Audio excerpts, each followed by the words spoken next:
Welcome, everyone, to another week here of the Cold Hard Truth on Sports. I am your host, Matthew Long. Appreciate all of you listening in each and every week to the show. Several things to get into tonight. We will be joined again by Derek Helling this week, our sports business and law contributor for the Cold Hard Truth on Sports. It's always a shame when companies or organizations or leagues try to circumvent the law and ultimately try to circumvent the health, the rights, and the future and livelihood of those that participate in the sports, the people that, are the breadwinners, the moneymakers, the athletes.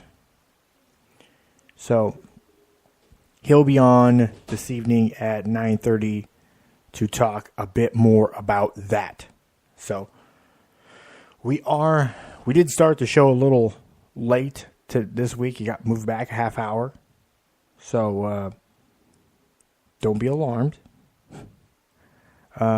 We have some new systems and stuff going up too. So those of you who normally listen on Spreaker, if you have any technical difficulties, just let me know. You can message me. Let me know if there is something dubious going on regarding there.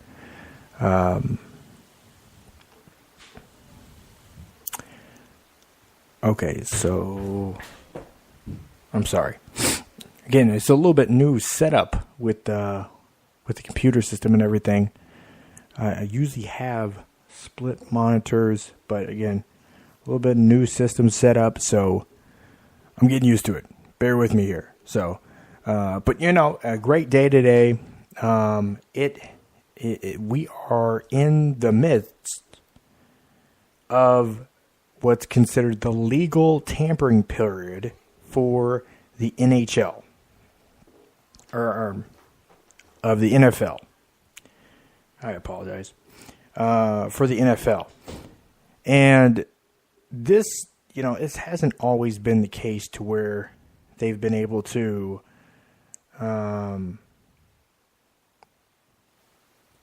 they haven't always been able to have a period of time where they're able to kind of have the league look the other way and they can kind of iron out some contracts and stuff.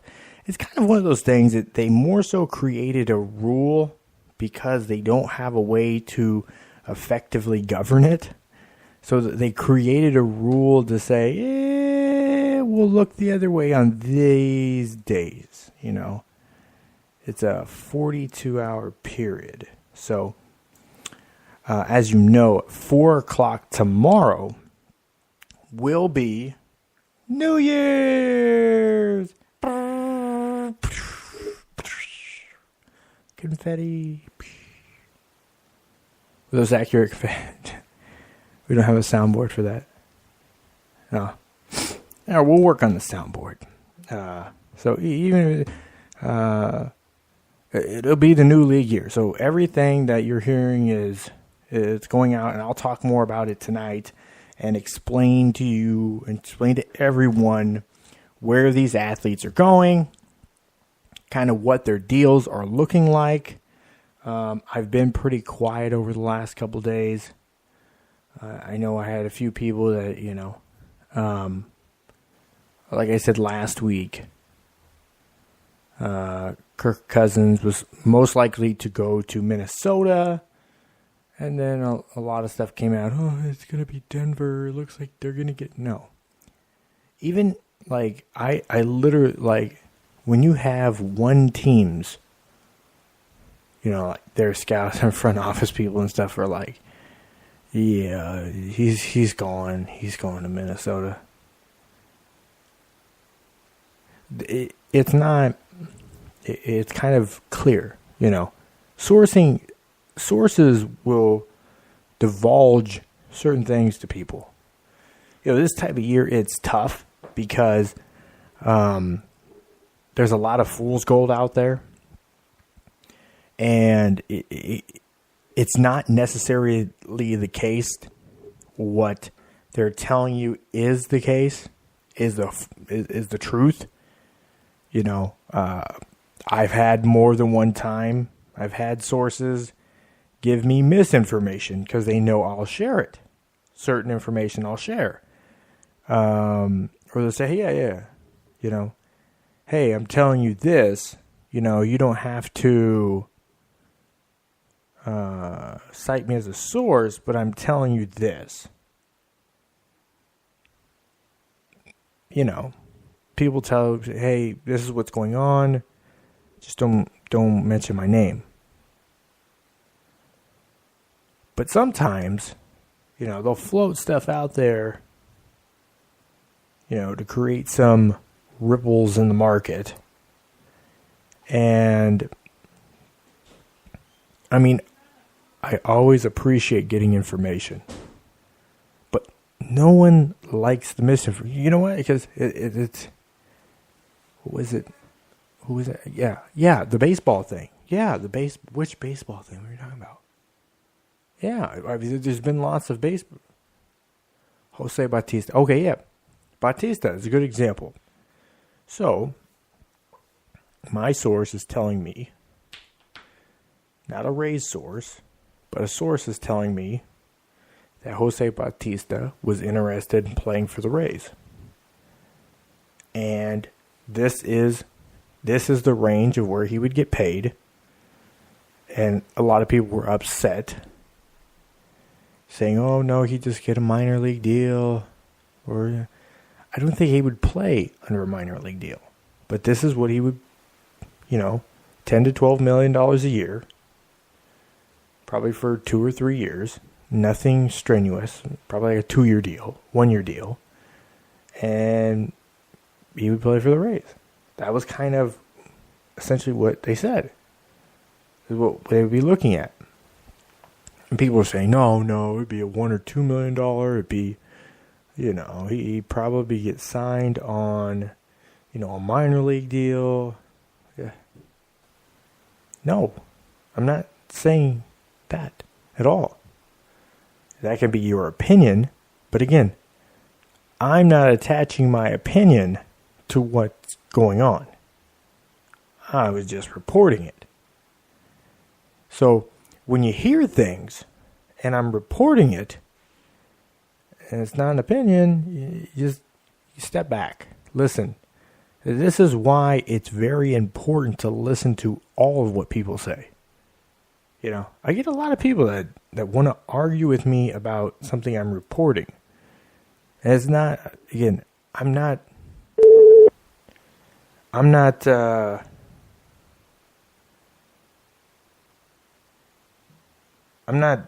saying that,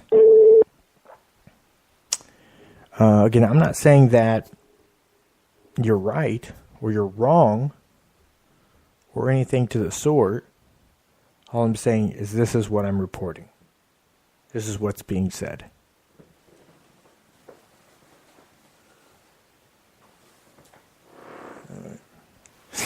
All right, so let me move on to this next topic. You grab that for me? All right. It's been kind of a crazy week.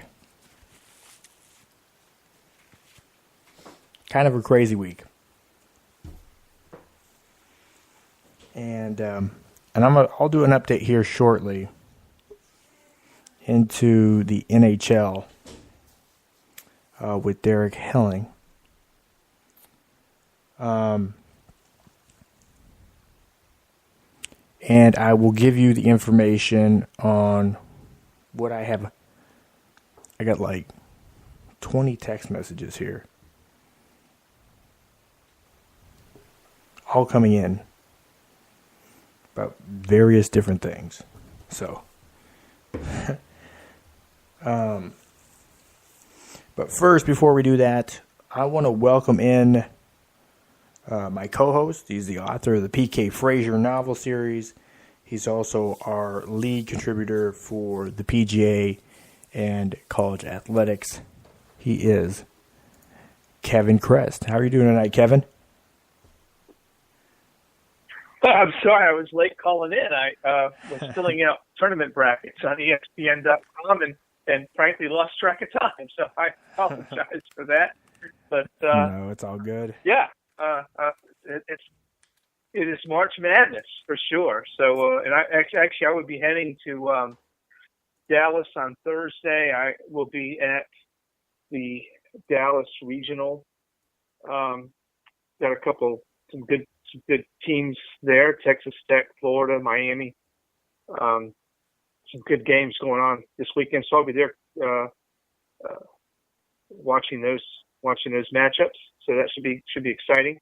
I try to get to one regional every year just to keep my hand into college basketball. So if you've never been, that first day is really exciting. Every team still has a chance, and they come out, play hard, and so looking forward to being in Dallas for that. How many brackets are you filling out this year? You know, I've always been kind of a one or two kind of bracket guy, but this year ESPN allows 25. I'm going for it, man. I'm going to try to get every configuration I can. Going ham. But at the end of the day, though, as I fill them out, I keep coming to Villanova and UVA and a couple other teams. I mean, as you work through them realistically and competitively, those top teams are, generally speaking.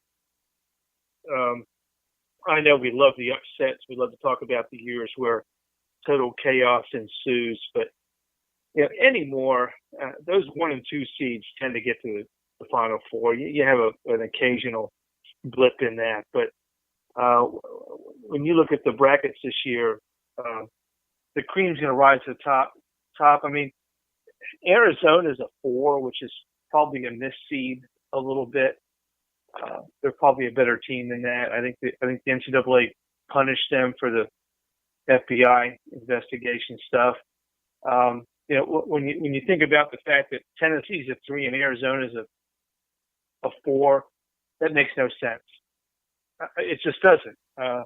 Arizona's a better team, and so I think you've got a little bit of that going on this year. The committee did an okay job, but when you look at UVA's bracket, they were ostensibly the top seed, right? The number 1 seed.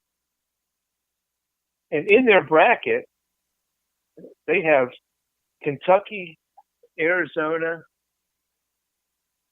Tennessee, Cincinnati. I mean, that makes no sense. I mean, they stacked that bracket. And I don't know what the committee has against University of Virginia, but if they get out of that bracket, they'll have done a fantastic job, because that's going to be a tough road, no matter who comes out of some of those games. So we'll see, but you got to win them all to get there anyway. So if you look at the national championship, you got to beat everybody anyway. So it probably doesn't make a whole lot of difference in that perspective. But that is one tough bracket. Especially late. I mean, you're looking at a potential Sweet 16 between Virginia and either Kentucky or Arizona. That's kind of tough. I mean, that's a tough matchup. But if you've watched Virginia all year long, as I have, because they're an ACC team, defensively they're impossible. They haven't given up 70 points all year. They've only lost twice. So they're going to be tough to beat, and they're probably not being talked enough about how tough they are. They went 17-1 in the ACC. Actually, they went 20-1 in the ACC, which, if you look at the committee, they picked 9 ACC teams to the tournament. And it probably could have been 10 if Notre Dame had gotten in there. But They went 20-1 in the ACC and 30-2 overall. That's ridiculous. I mean, they're the best team. And along with Villanova, as I keep filling out these brackets, Virginia and Villanova keep meeting in the final. I mean, that's just how it tends to work out. Those are two really solid teams. So, it doesn't usually work out that way, but, as I said in the past, if you go chalk on your brackets in this tournament, you can usually come out pretty well. Because as time goes on and as the better teams advance, you get more points as they advance to the tournament. So, picking a couple of meaningless upsets in the first round, doesn't do you a lot of good. You got to have those teams at the end. And so, yeah, I'm thinking, teams like UVA and Villanova and Duke and Carolina and, Arizona's a misseed. Okay. It's just a misseed. They're not a 4. They should be a 2 or a 3. You stick with those teams. I'm not sold on Kansas this year. I think they're okay. They have some weaknesses. I like Michigan State a lot. Michigan State as a 3 seed is probably another misseed. When you look at Duke getting a 2 and Michigan State getting a 3, but it doesn't make any difference. They're probably going to play each other anyway, and whether they're 2 or 3 or 3 or 2 doesn't make a difference. They're probably going to end up meeting each other regardless in that region. So you got Kansas, Duke, Michigan State in one region. You've got got Xavier, which I think is going to probably be the first number 1 seed to go out. You've got Xavier, Gonzaga, UNC, Michigan. These are just traditional big time basketball names. Virginia has the most wins of any team in the NCAA tournament not to win a championship, and so maybe it's their year. So it should be exciting. It is every year. It's just fun as heck to watch. So Thursday I'll be in the arena. Obviously, I'll have my app on my phone trying to watch some other games while I'm watching the live action. Yeah. And then Friday, I'll be in Dallas. I'll be in Dallas somewhere, parked in front of parked at a sports bar, watching the craziness on all day Friday as it starts to unfold. Yeah, it's I'm just kind of looking over at this bracket again. It's just like Creighton, K-State. That is such a tough matchup because Creighton should be a better team, but towards the end of the year, they basically fell in by default. They didn't play inspiring basketball at the end of the season. So it's tough. What are they? And they historically haven't really ever done much in the tournament, anyways. So it's like, how do you make a decision? I mean, the seeds are pretty good. I mean, it's 8 and 9 seeds. Kentucky hasn't been what they have been in the years past against Davidson. And Davidson, they play quality team basketball. It's going to be an interesting Davidson matchup. came on. I mean, Davidson came on late. They've got a couple of really good players. Kentucky also came on late. I mean, you've got that's an interesting game. Kentucky's young, as we know. They're always a bunch of one-and-doners.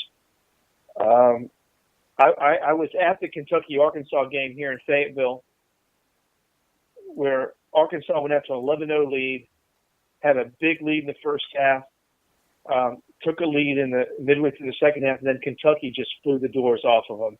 So that team can play really well. It has its moments, but they did win the SEC tournament, and Calipari has them wherever he wants them. So that's going to be a team to watch out for as a 5 seed.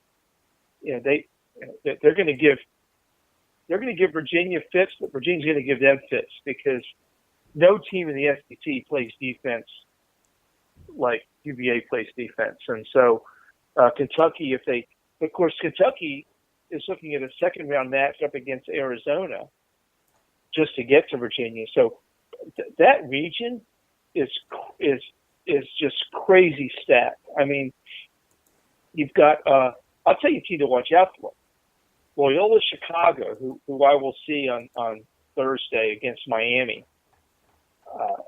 That's a good basketball team, and nobody knows about these guys because they're not in the Power 5 conference. But they're tough, and they're going to give people fits, and they can give Miami fits because they're going to slow that game down. They're going to take the wind out of their sails. I mean, it's going to be a really, really slow style game. So, it's just so much fun, Matthew, when you get to these first 2 days. I mean, I usually take it off from work. I'm not working at the moment, so I don't have to worry about that. And so I'm going to the games. And so it's just a lot of fun to just have your bracket sheets in front of you and start looking at just if you're a basketball fan like I am, college basketball, wow, it's just the best 2 days that you'll ever have. It's so unpredictable. We'll see what happens. The secret to brackets is pick all the number 1 seeds to win the first round. Because we've never seen the number 1 seed upset by a 16. You've never seen that. So you pick all the number 1s. Then you go through and you're probably going to pick the number 2s as well, right? A 3-14 upset isn't too bad. It just depends on who it is. There are some teams that end up having a year where you can really kind of, I mean, a couple of years, like Butler came in. I think they were like a 9 seed or something like that. But then again, but those matchups, 8 and 9 seeds, pretty much a coin flip. That's what it's telling you. Flip a coin, pick one. Who do you like better? The 6 and 11 seed, it's less of a coin flip. More times than not, the 6 will win. However, you can look at where are they playing, have they played before, kind of delve into it a bit more. If your 6th seed is a highly, like if you have a team that has a very highly skilled coach, a very experienced team, and they're a 6th seed, go with whoever has more seniors.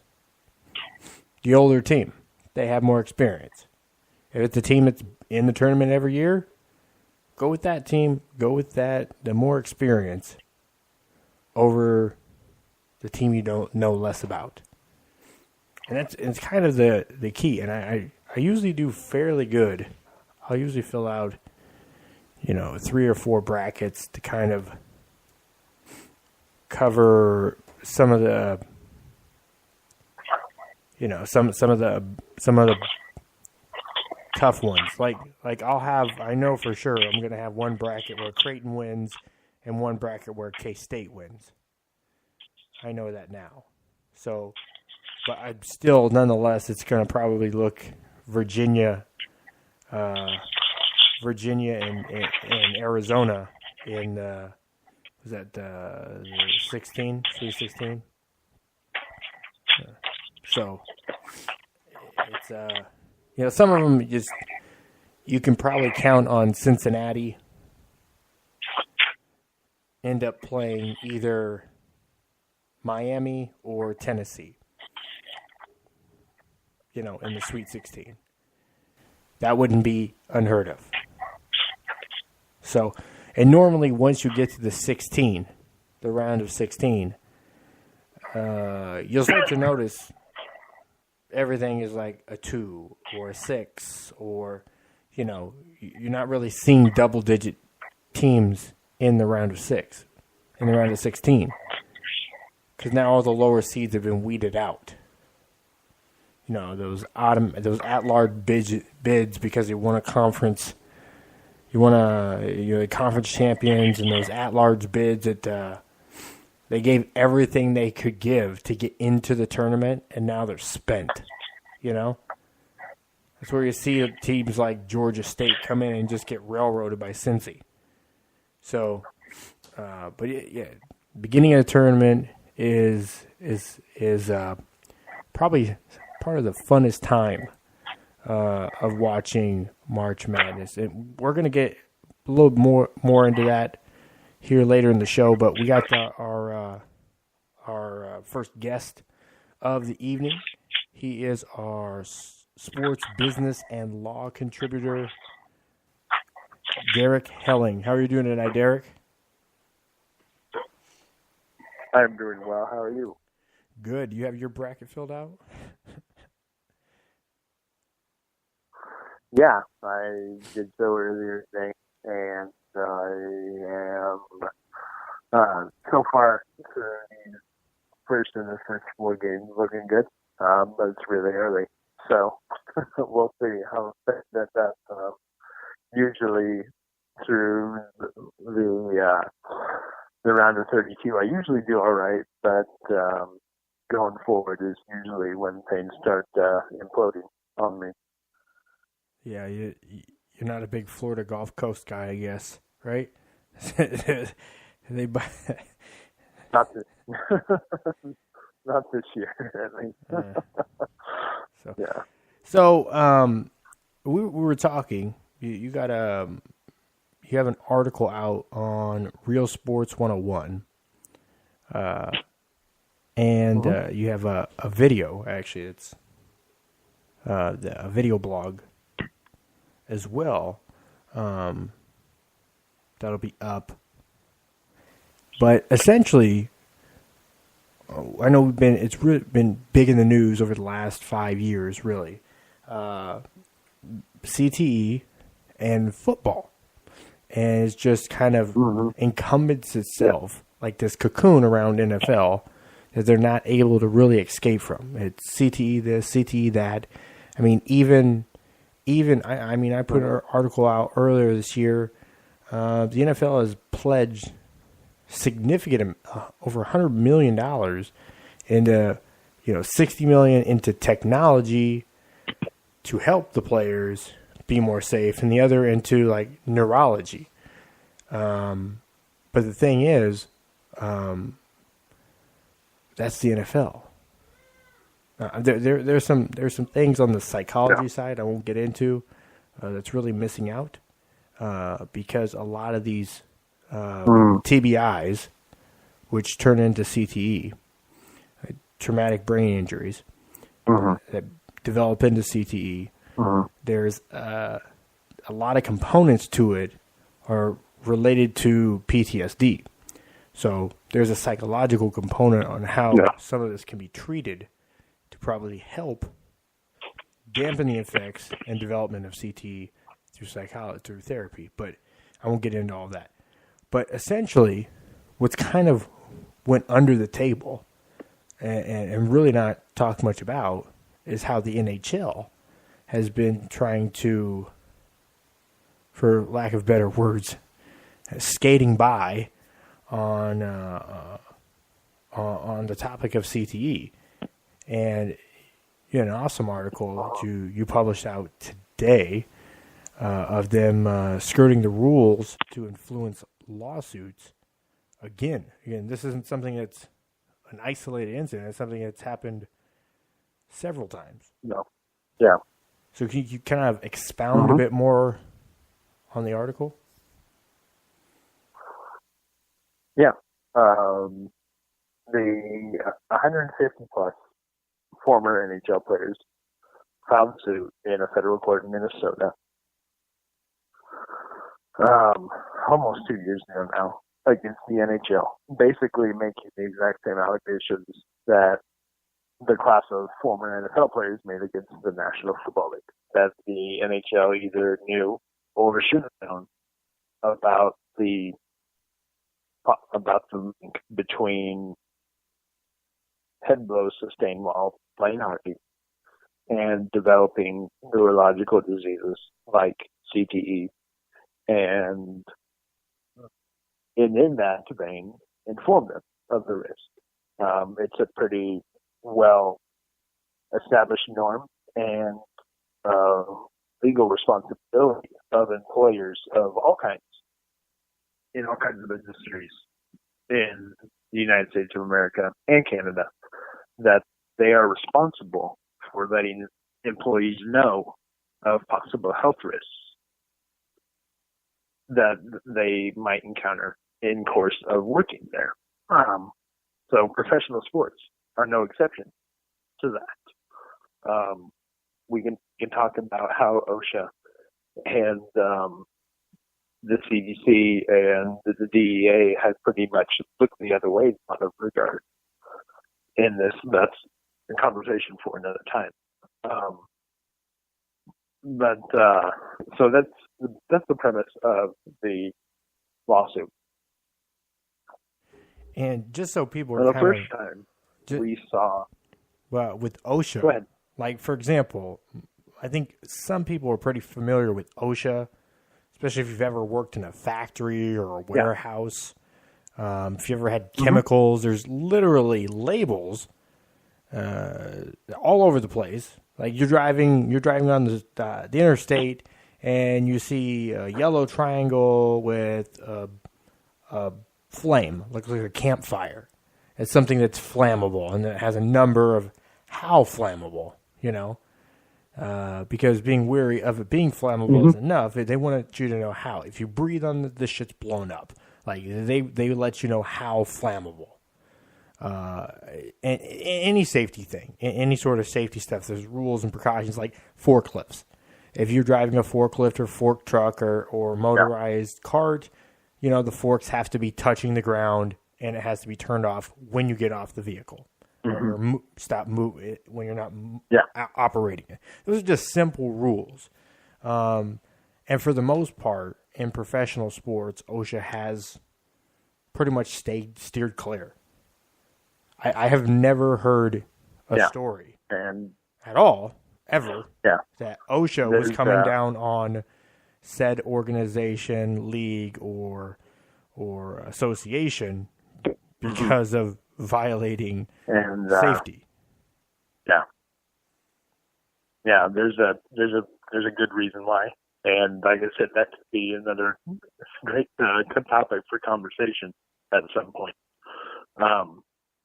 But getting back to the NHL lawsuit, first time we saw the NHL pretty much blatantly tie the normal ethics of conduct in any civil lawsuit was about 8 months ago. What had happened was the NHL had asked the court to force researchers working for Boston University who were studying the brains of deceased hockey players who had been diagnosed with CTE to turn over all of their data to the NHL so they could scrutinize it. Making that request in and of itself is not unethical or outrageous.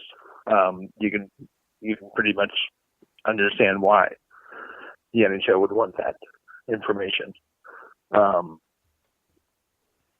Researchers for Boston University fought the measure in court, argued that doing so would compromise the integrity of the research, and that also is a very valid argument.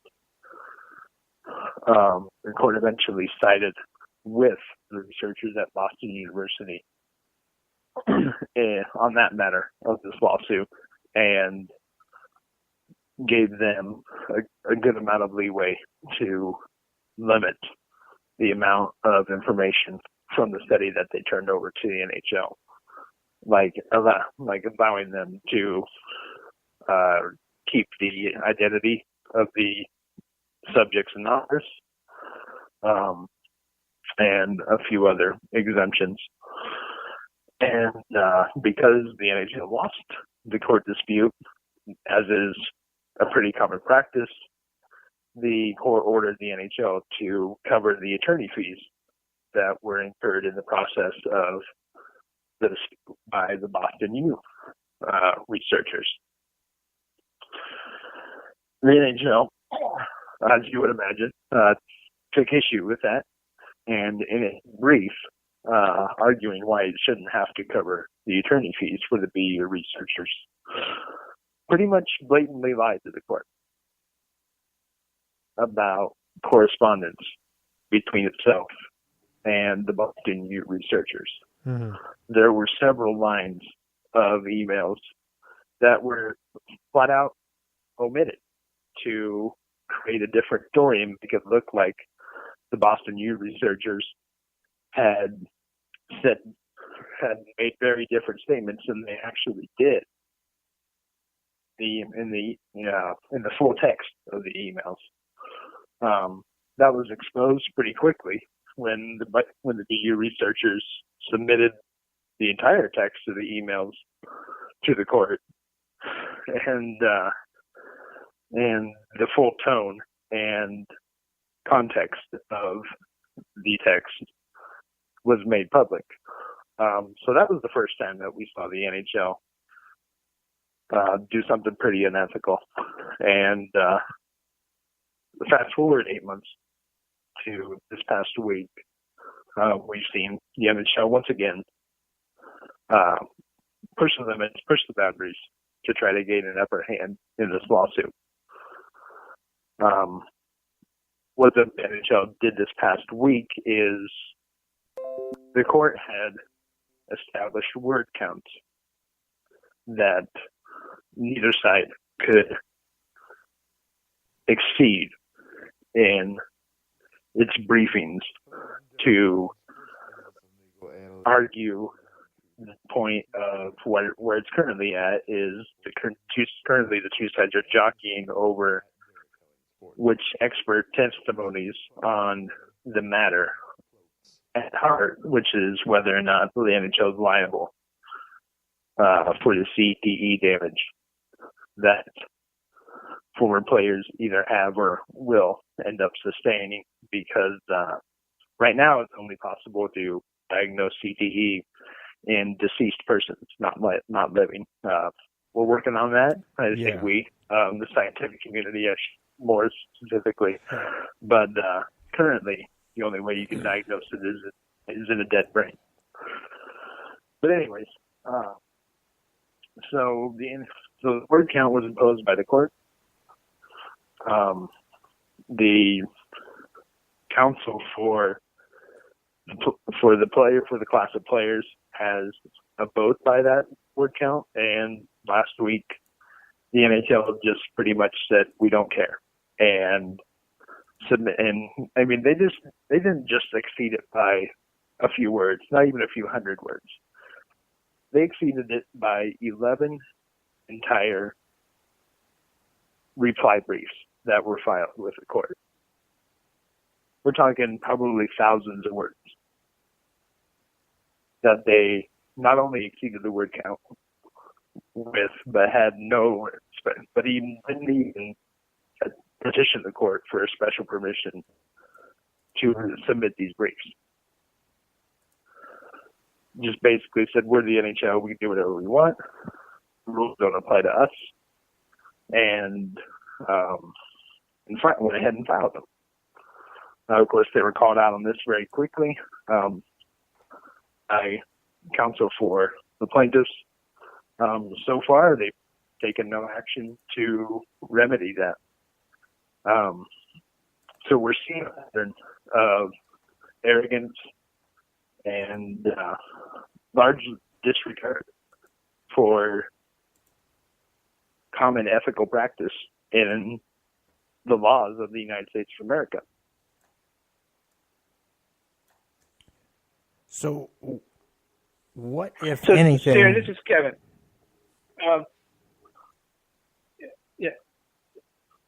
Let's acknowledge for a moment that the sports leagues have a best interest in hiding or, trying to alleviate their own guilt in perpetuating a dangerous workplace. And that ship is in. We know that is the case, right? I mean, Yeah. we had Lee Steinberg on last year. And he was one of the early proponents of this when he was, on top of the game, which he's getting back to now. But now, and I'm going to also acknowledge or just, I guess, say that we know the sports leagues now are in a bad spot for the past, right? I mean, they were hiding things. They all knew. Let's just acknowledge that. Boxing knew. I mean, hell, Muhammad Ali had Parkinson's disease, which is which was probably caused by all the hits he took as a boxer. We've got Junior Seau. We've got all this evidence, right? We've got that now. What my concern, I think the concern of these sports leagues going forward is, and as sports analysts, commentators, whatever you want to call us, the body of knowledge that the current players have is far more than their predecessors did. So the guys on the field or on the ice or in the boxing ring today have a much better handle on the risks that they're putting themselves under. What happens going forward, right? Because the past is the past. I think the NFL had to make a huge judgment. I think the NHL is probably going to be in the same boat. They're just trying to avoid the inevitable, which we know it's coming, right? Except for the fact the NHL, some of those hits were received under things that were outside the rules of the game, right? With the fights and the hits that, football is different. Those guys in the trenches, those are legal hits. The NHL is a little bit different, but I'll still acknowledge the fact that they're in the same boat as the NFL. Let's just say that. And college is next. What happens going forward? Because you've got young men now that are accepting scholarships to Power 5 schools. They're playing this game, and they know the risk now. Yeah. So what happens going forward with these players? Are they going to have the same recourse? I'm not sure they would, because they know the risk. So what's your thought on that? Well, I think before you can really look at where what you're asking is, and what but to some degree these cases revolve around what the NHL or what the NFL, or in the case that we will hopefully discuss here in a bit, what the NCAA either knew or should have known. And that's the point of question in these lawsuits. These are important for the future as well, because they're going to establish liability on the parts of these leagues for not only that knowledge, but for educating the potential and current players about the risk, and having that responsibility placed on them with the force of law. So that's going to play a big part in what we're going to see in the future in that regard. As far as, personal liability of the players themselves in going forward, a lot of it's just going to be that's another, I guess, factor that they individually will have to factor into their decisions of not only whether, but how long to play. We've seen good examples in American football of players who have retired early, or stopped playing the game, both in the NFL and at the NCAA, because they have concluded that it just isn't worth the risk to their long-term health. Now, there's always going to be, I think, a good contingent of young men who are going to enjoy the game or want the perks bad enough that they're going to put that on the line.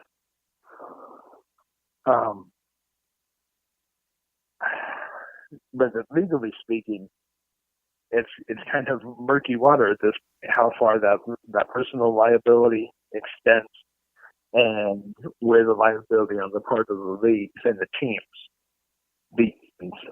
And that's what hopefully these lawsuits are going to begin to clear up. NFL lawsuit, concussion lawsuit didn't do much in that regard because the settlement pretty much allows the NFL to get off scot-free in a lot of these regards in exchange for agreeing to pay some money, which that's a topic for conversation of how the NFL continued to move the goalposts and deny claims in that regard, and what a joke that settlement has turned out to be. But that is something that we're all going to have to watch and see how it unfolds as far as what this liability and the amount of risk, how much of this is personal, how much of this is on the invested parties in the business side of this, how much is going to be on them. The courts and to some degree the people involved are going to determine that, not today and for years to come. I mean, part of it's just common sense. If you think about it, if I choose to go skiing, right, and I know there's inherent danger in going skiing. I'm getting on a mountain and going down a ski slope that, for me, not very fast, but I did ski at one point. And if I fall, I have a chance of breaking my leg or my arm or my collarbone or sustaining a concussion. So, yeah. I mean, I know that. And now, these players that choose to engage in this activity know this going forward. That I guess I'm just kind of looking at the forward side of it. Of course. You're right. And so from a legal perspective, now that this is in the public domain, the risk is now has been acknowledged both through the courts and by the scientific community, right? I mean, it's fairly and the risk is fairly severe, right? I mean, this is not this is not an isolated instance, right? I mean, in fact, if I'm not mistaken, something like 90% of the brains of the deceased football players have some level of CTE, right? It's somewhere in that order of magnitude, right? I mean, it's fairly. Yeah. And if you, so and if you so want, what happens? If you want to give an example of what kind of damage this does, get online and look for and just search for Mark Gastineau. He recently gave a really good interview about yes, he did. His relationship with the commissioner of the NFL, Roger Goodell, which he pleaded for the NFL to help himself and other guys like him. Listening to the interview in podcast form was frankly heartbreaking because at times you see how this powerful man has been mentally reduced to a child in a lot of ways.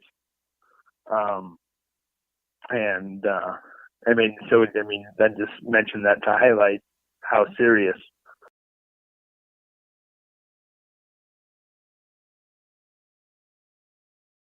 it is that choosing this profession is going to cost you.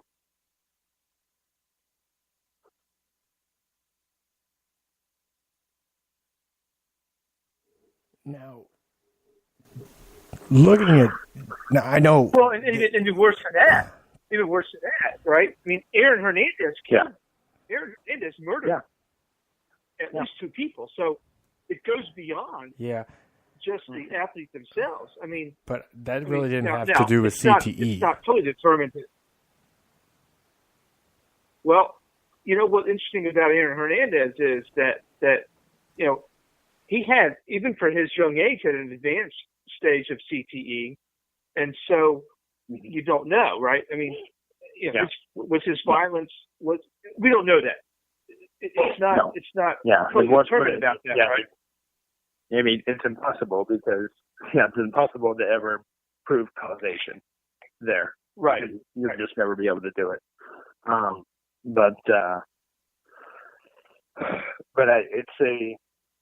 don't know, it's not an enviable position that I would want to be in if I had, the athletic, physical gifting to be able to put myself in that kind of career and have to weigh that risk versus the potential reward. And probably myself, I wouldn't do it. Well, there's the other aspect of this that says start the kids later in contact. I mean, there's all sorts of theories and I have a son that plays football. Okay, he's 17 years old. He's 6'2", 240 pounds. It's a beast. He loves it. Okay. Yeah. He loves playing football, and he's really good at it. And so it's a real quandary for a parent to say, well, you can't do that thing that you really like to do, right? Yeah. Because you might. But he didn't start till later. Like this is only his second year, so you don't know. But I think and I think that the people that are passionate about this, such as yourselves, and as I said, we mentioned Lee Steinberg, who we had on last year, and some others.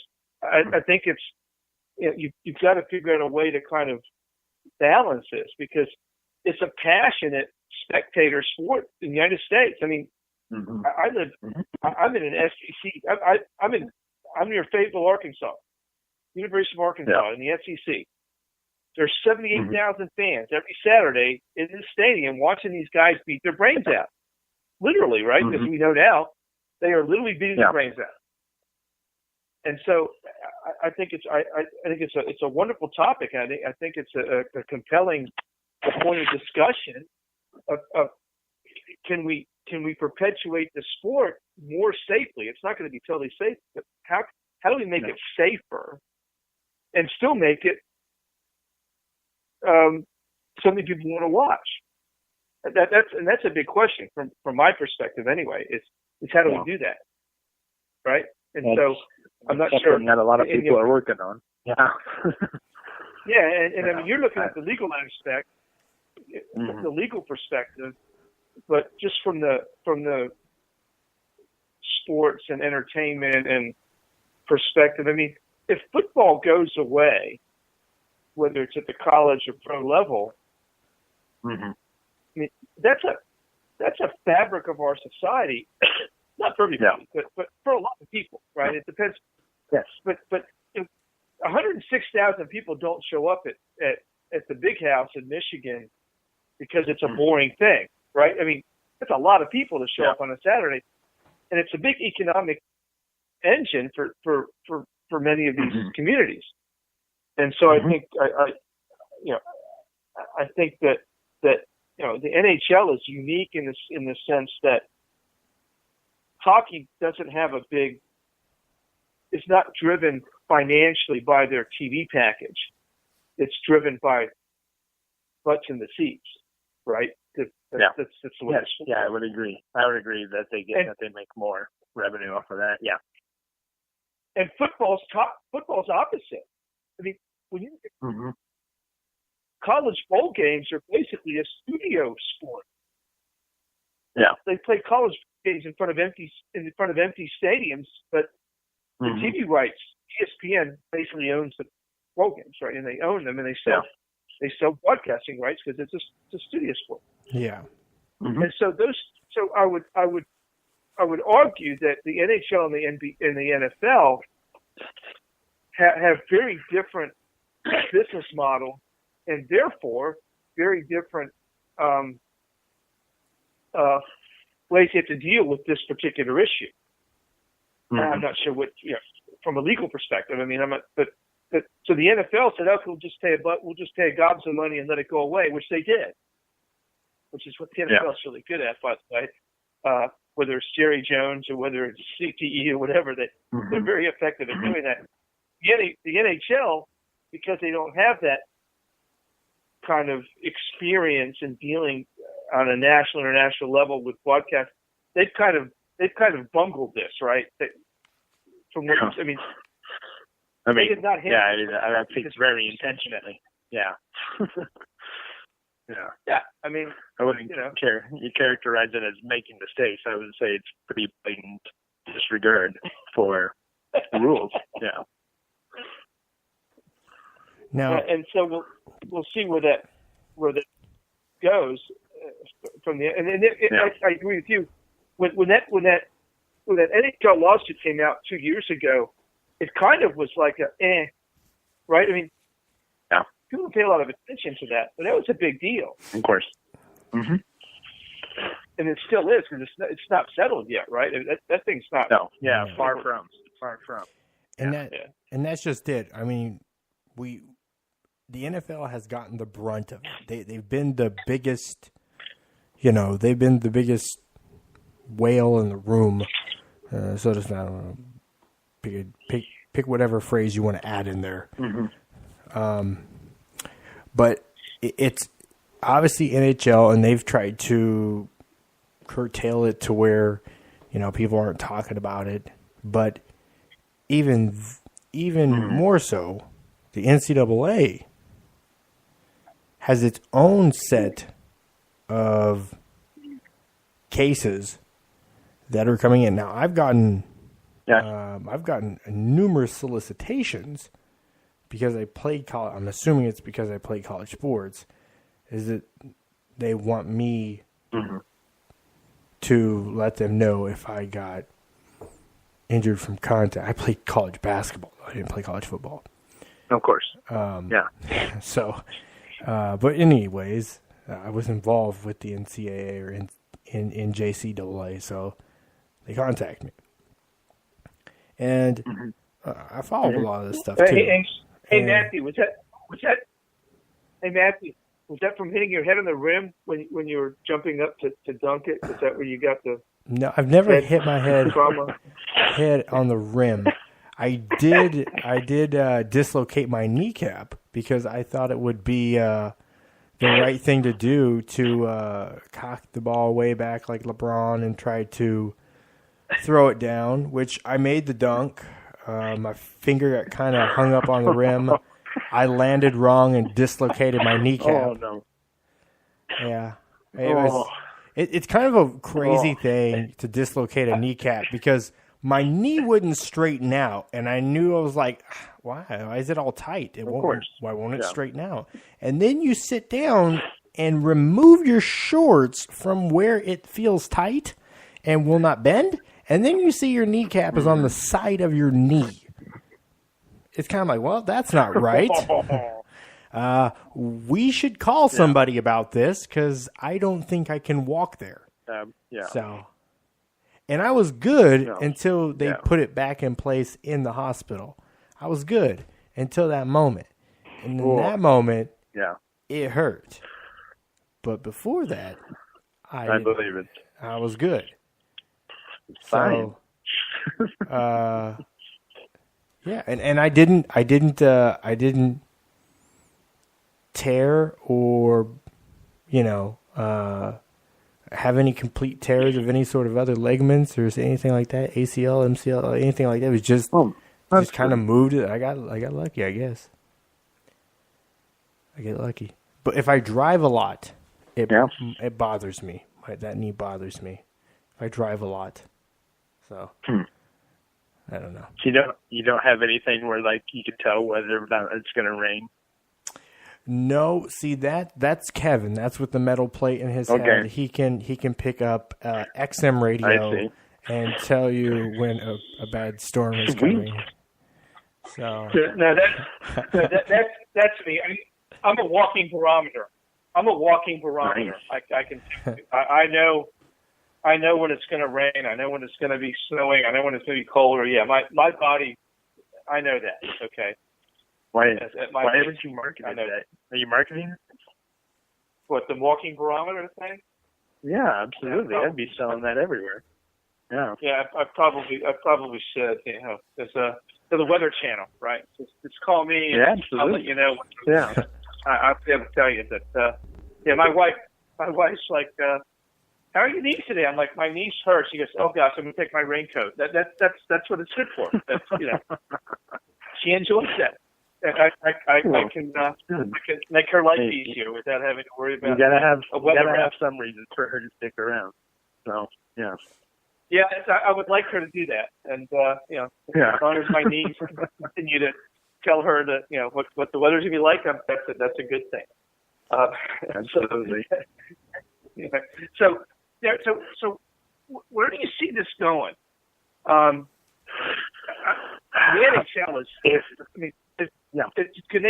can they survive this? Is it going to be something that they're just trying to dance around, or they're just trying to elongate the process just so that they can wear the other side down? Because eventually the old players are going to die off, and I'm just saying.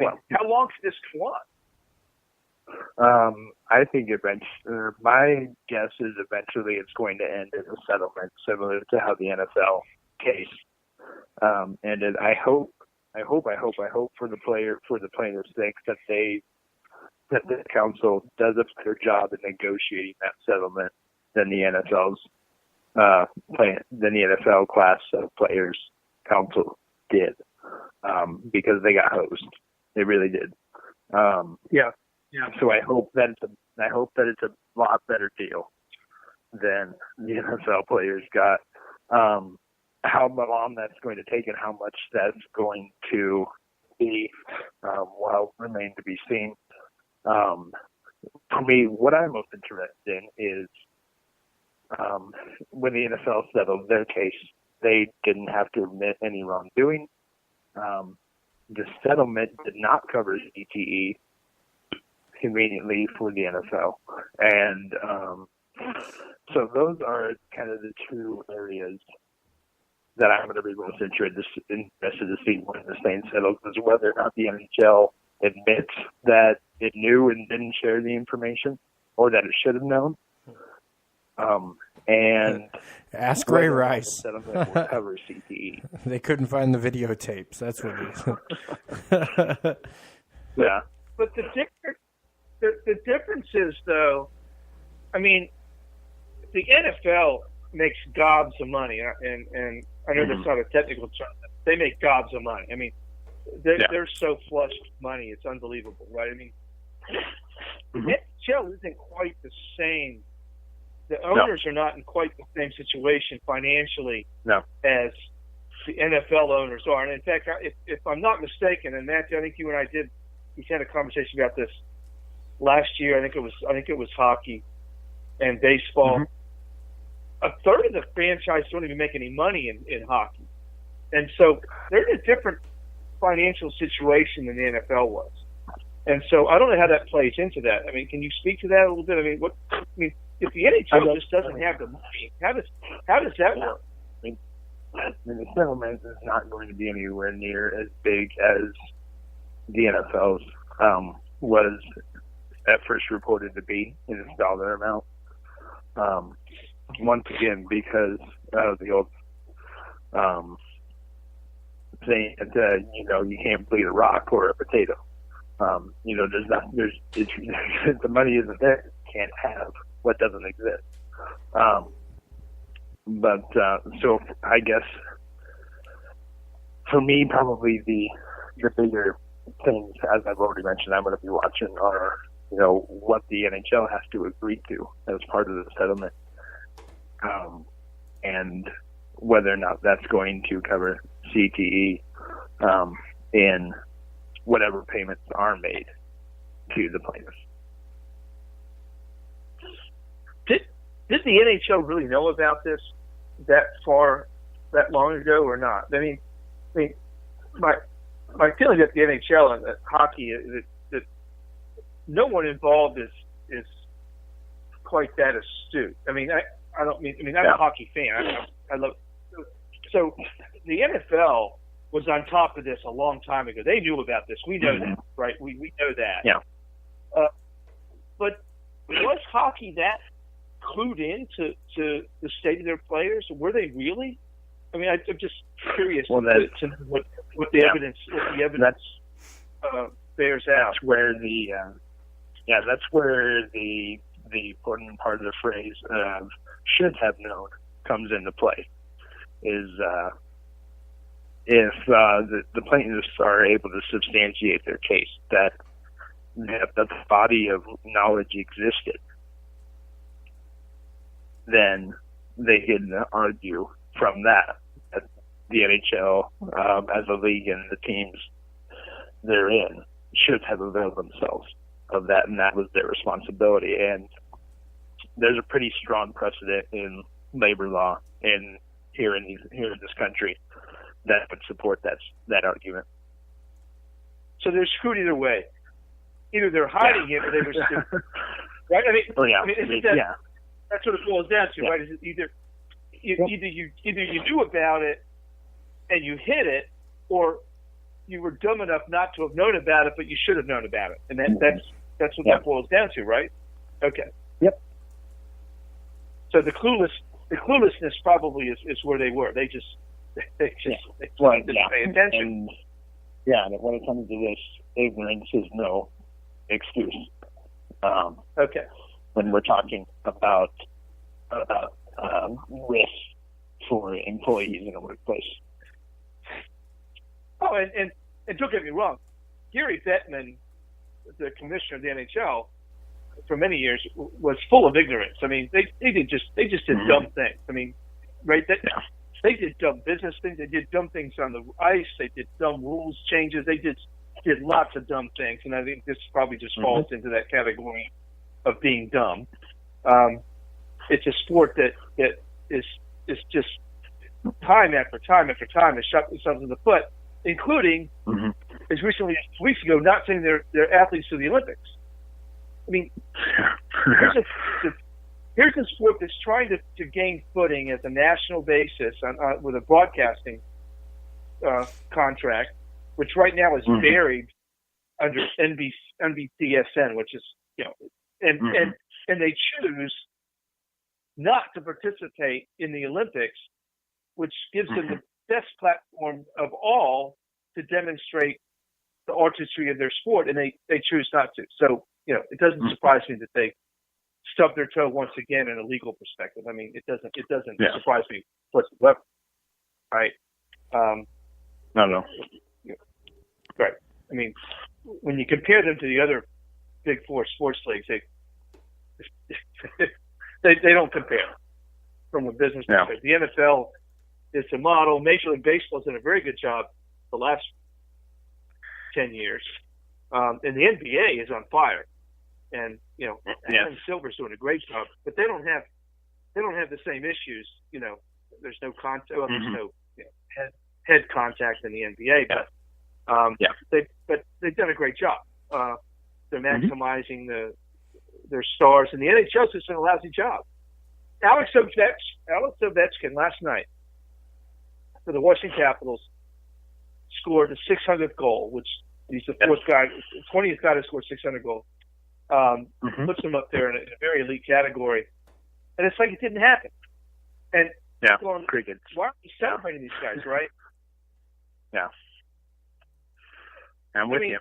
Ovechkin, you know what I mean? I mean, from that perspective, and so they do nothing to. It's almost like they have this elitist kind of idea about their sport that, well, if you don't like it, then we don't want you. I mean, right? If you don't get it.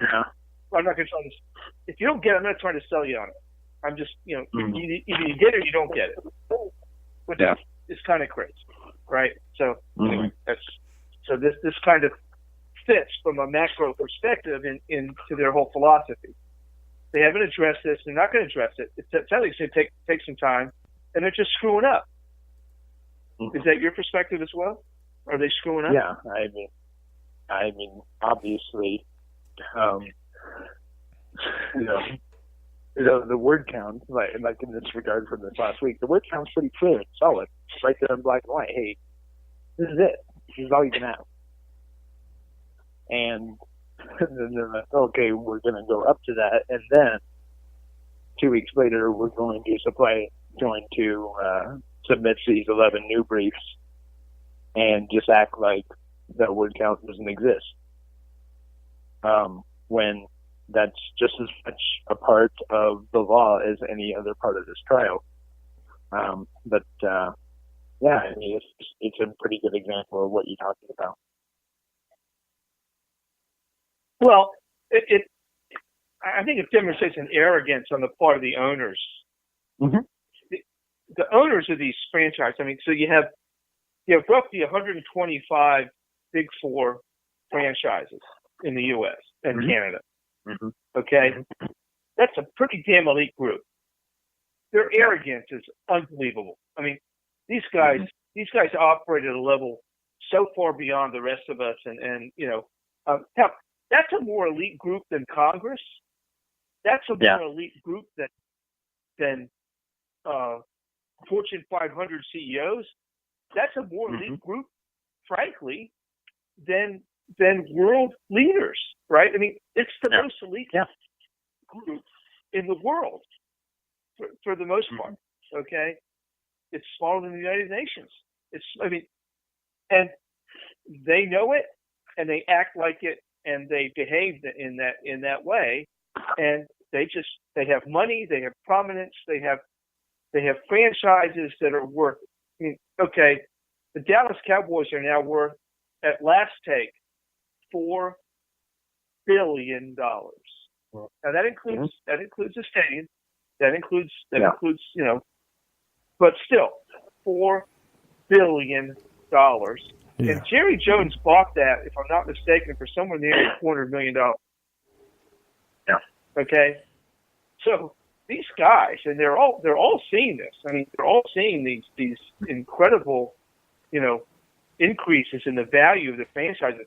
Forget about the day-to-day operations. That's nothing. That's nothing, right? Matthew, right? It's nothing. With the exception of a few. I mean, you've got the smaller market teams, the Kansas City Royals, the Pittsburgh Pirates, some others that they are counting their pennies and trying to balance a budget. But man, how do you tell the owner of the Chicago Blackhawks to do anything? I mean, seriously. I mean, he's got a franchise in a hockey crazy city. He's won Stanley Cup playoffs. He's selling tickets for, oh my gosh, $120, $140, $150 a night for a seat. In an arena that's undersized intentionally, right? To be able to increase the value of the tickets.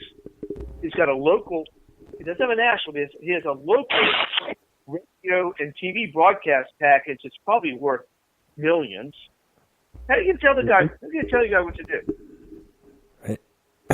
You don't really. Together, they go. I mean, hockey owners are a lot more like that because, like baseball, hockey is a local sport. It really is. But even local regional sport. That's right. Yeah. So, even Vinnick that owns the Lightning here in Tampa. I mean, he also owns basically half of downtown.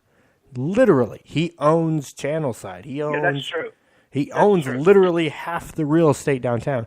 The Rays, one of their first ideas of locations, where there's a dog food factory that's just north of an area that was just dirt gravel parking forever. That he's gonna develop into something different, more parking probably, because they don't have enough of that down there yet. Still. And the understanding was he didn't plan on sharing that with them, so they didn't plan on putting money into his venture. So of course he doesn't. Why would he spend money to improve the Rays? It's not his team. He doesn't own them. He was willing to buy them, but is not not willing to donate to their venture. So that the stadium got moved, where more so part of it will be where where the Tampa Mayor Bob Buckhorn wanted it originally, where the Tampa Heights apartments are. Now, there's some legal issues with that haven't been completely ironed out, and eminent domain is still on the table there, but there is enough legal side from real estate and taxes where they'll be able to dissolve his interest, that owner's interest in that property, and be able to, convey that property rights over to the Rays ownership. And they're supposed to be using that to build storefronts, restaurants with, condos, upscale condos and apartments above them, kind of like they have already in Channelside. And then across the street from that is a building owned by Tico. It's like a warehouse maintenance building, which will get turned into more parking. And then across the street there between Adamo and 4th, and then Channelside and 15th, that squared area was where the stadium will sit. Now, the people that live in the area that I've interviewed are completely against the idea. And again, this is when I reported this in November, way before anything has even come out about it. And the people that are living there they don't want more traffic. They don't think that the area can handle the traffic as is. But the idea of having it there isn't that there's going to be more traffic parking, driving to and around the stadium, because there is parking there. But the parking will be right across the street or downtown, or you park, or you can be anywhere from basically everywhere from like Columbus Boulevard and the river, Hillsborough River, that area will take you water taxi there. You can literally take a water taxi, a boat that'll take you to Channelside, and then you can get on the trolley. The trolley is like a $4 investment all night.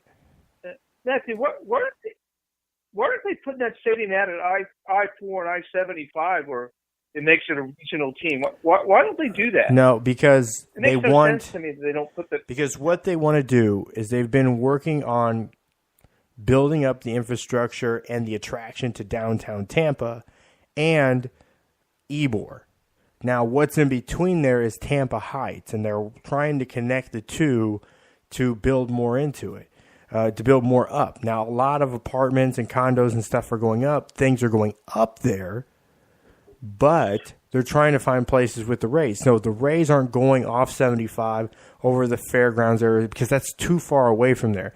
They want to utilize the rail car, the trolley rail car system. They want to be able to keep everything in a localized area.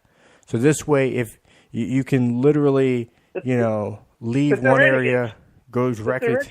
They're idiots. No, what it is it's expanding their entertainment district. They're gonna. You won't. Yeah, but you won't have to leave. You wouldn't have to leave the area. Like if you went to a Rays game, you could literally walk and go to a club or a restaurant, that's fine. Or go downtown and go to a restaurant or a lounge, or live right across the street. Still, like that's the thing. Like they're looking at the entertainment aspect of it. For the 12,000 people but that's fine for the 12,000 people that show up. If you stick the thing out where people can actually get to the stadium, you might have a chance of putting 40,000 butts in the seats instead of 12,000, which is what they're going to get downtown. Yeah, I'm just saying. No. But that's it. That's the thing is the reason that it's there is they don't have to fit all those people downtown because the stadium's not downtown. The stadium technically is in Ybor, whereas the parking is technically in Tampa Heights. So that's what they're doing. They have different districts and stuff that they're spreading it out in, and they're not counting on everybody to have to transport themselves there through personal vehicle. It's more convenient to take transportation there. Park somewhere, take transportation there. That'll get like the trolley system. You pay like $4 or $5 a night, and you just take the trolley from Ybor to Tampa Heights to downtown, like do whatever you want. So, and then they also, there's a lot of Lyfts and Ubers and stuff that's built in down there, taxis, other accommodations as well. There's a lot of, they do bicycles, horses with wagons, like all kind of like horse taxis, I mean, it's there's a lot encompassed with it. And it's all walking distance too. If you really want to walk it, you could. It's an awesome concept for somebody sitting way up high on an ivory tower that says, "Wow, this is going to be really cool." But if I live in Lakeland, I'm not going down there. It's 30 minutes. If I live in Tampa Palms, I'm not. No, but it's the hassle. It's the hassle factor. You got 81 games. You've got to fill that stadium for 81 games. Okay, so here's the thing: the breakdown of season ticket holders. Like 80% of them are already in Tampa, not in St. Pete. They're on the Hillsborough side already. They're already there, so they're just catering. Well, they just saved them a half-hour drive. Yeah. Now, where the Rays were never, the Rays have really never been deficient. But let's go back a second. 80% of season ticket holders, but there aren't any season ticket holders for the Rays. There's like probably 15,000. No, so you've got that 80% of 15,000. It's actually higher than that, but a lot of people do secondary market sales. That's what they do.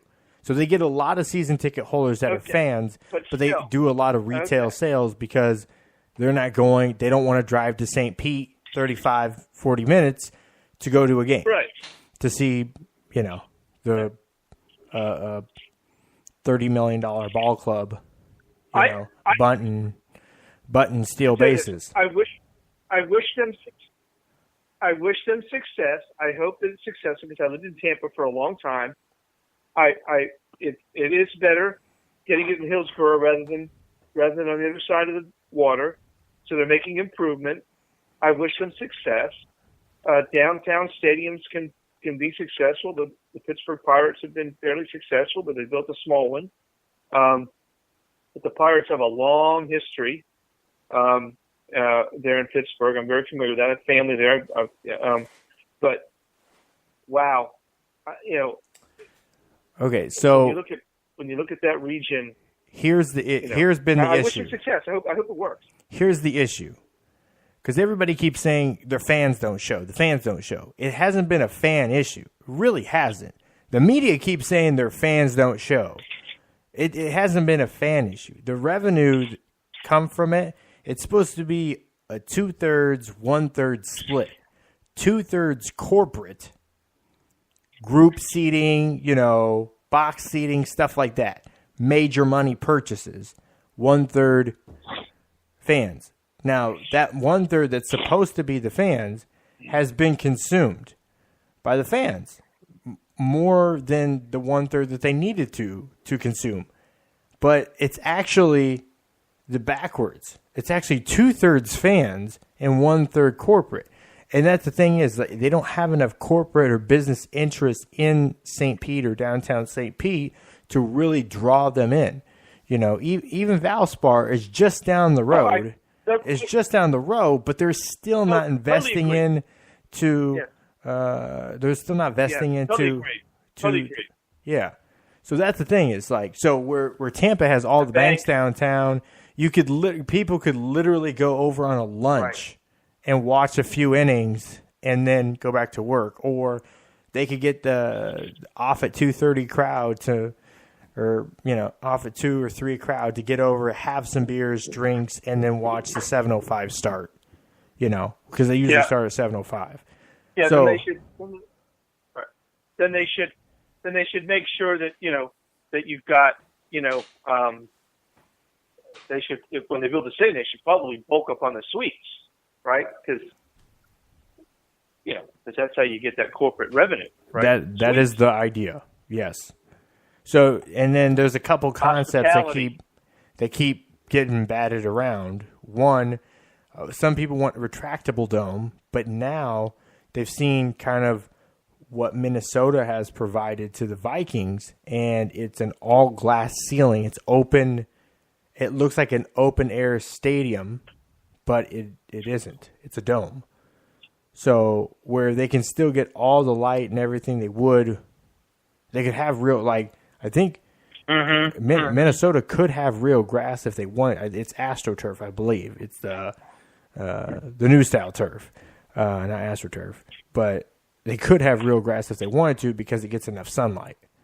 So that's the thing, is like looking at something like that, maybe that concept versus actually having it open up.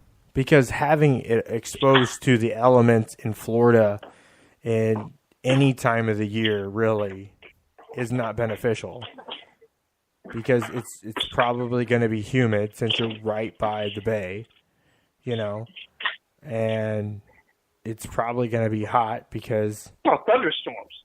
It rains. And thunderstorms. The bulk of baseball season is right during the rainy season. Yep. Yeah. It's the lightning capital of the U.S. Like all that good stuff. So exactly. All that. Yeah, that's real stuff.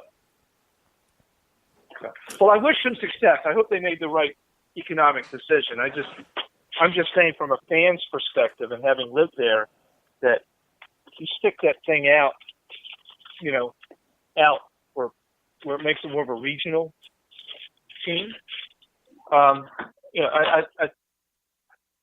however, St. Louis is a regional team, and they're very successful with the downtown stadium. Okay, but now they have a long history of success. They've won, but then you have the Kansas City Royals, who their stadiums are out at the intersection of two interstates, and so you've got two different you have different kinds of models that can work. So I'm hoping that Tampa can make this work, because I think it's definitely an improvement getting that into Hillsborough County, because that's where all the people are. That's where the money is. St. Pete, that's retirees. That's not. Yeah. That's not money. Yep. And to sustain an 81 game schedule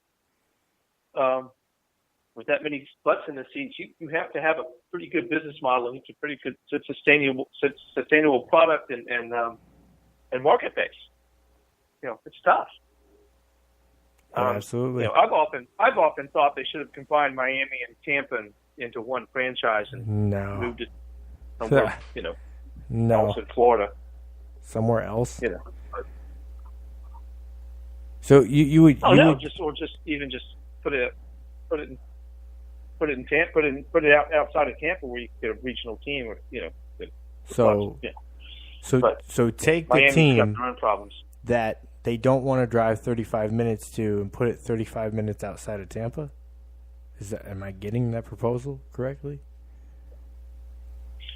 Well, the thing is, if you move it out there, you just go and park, and you got parking lots.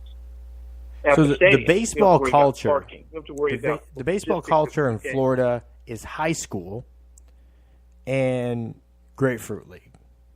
That's it. That's the baseball culture. The fans that are here are primarily transplants, because all the two teams that are here in Florida are expansion teams. One that has actually won more games than the other, and the other one's won more championships than the other.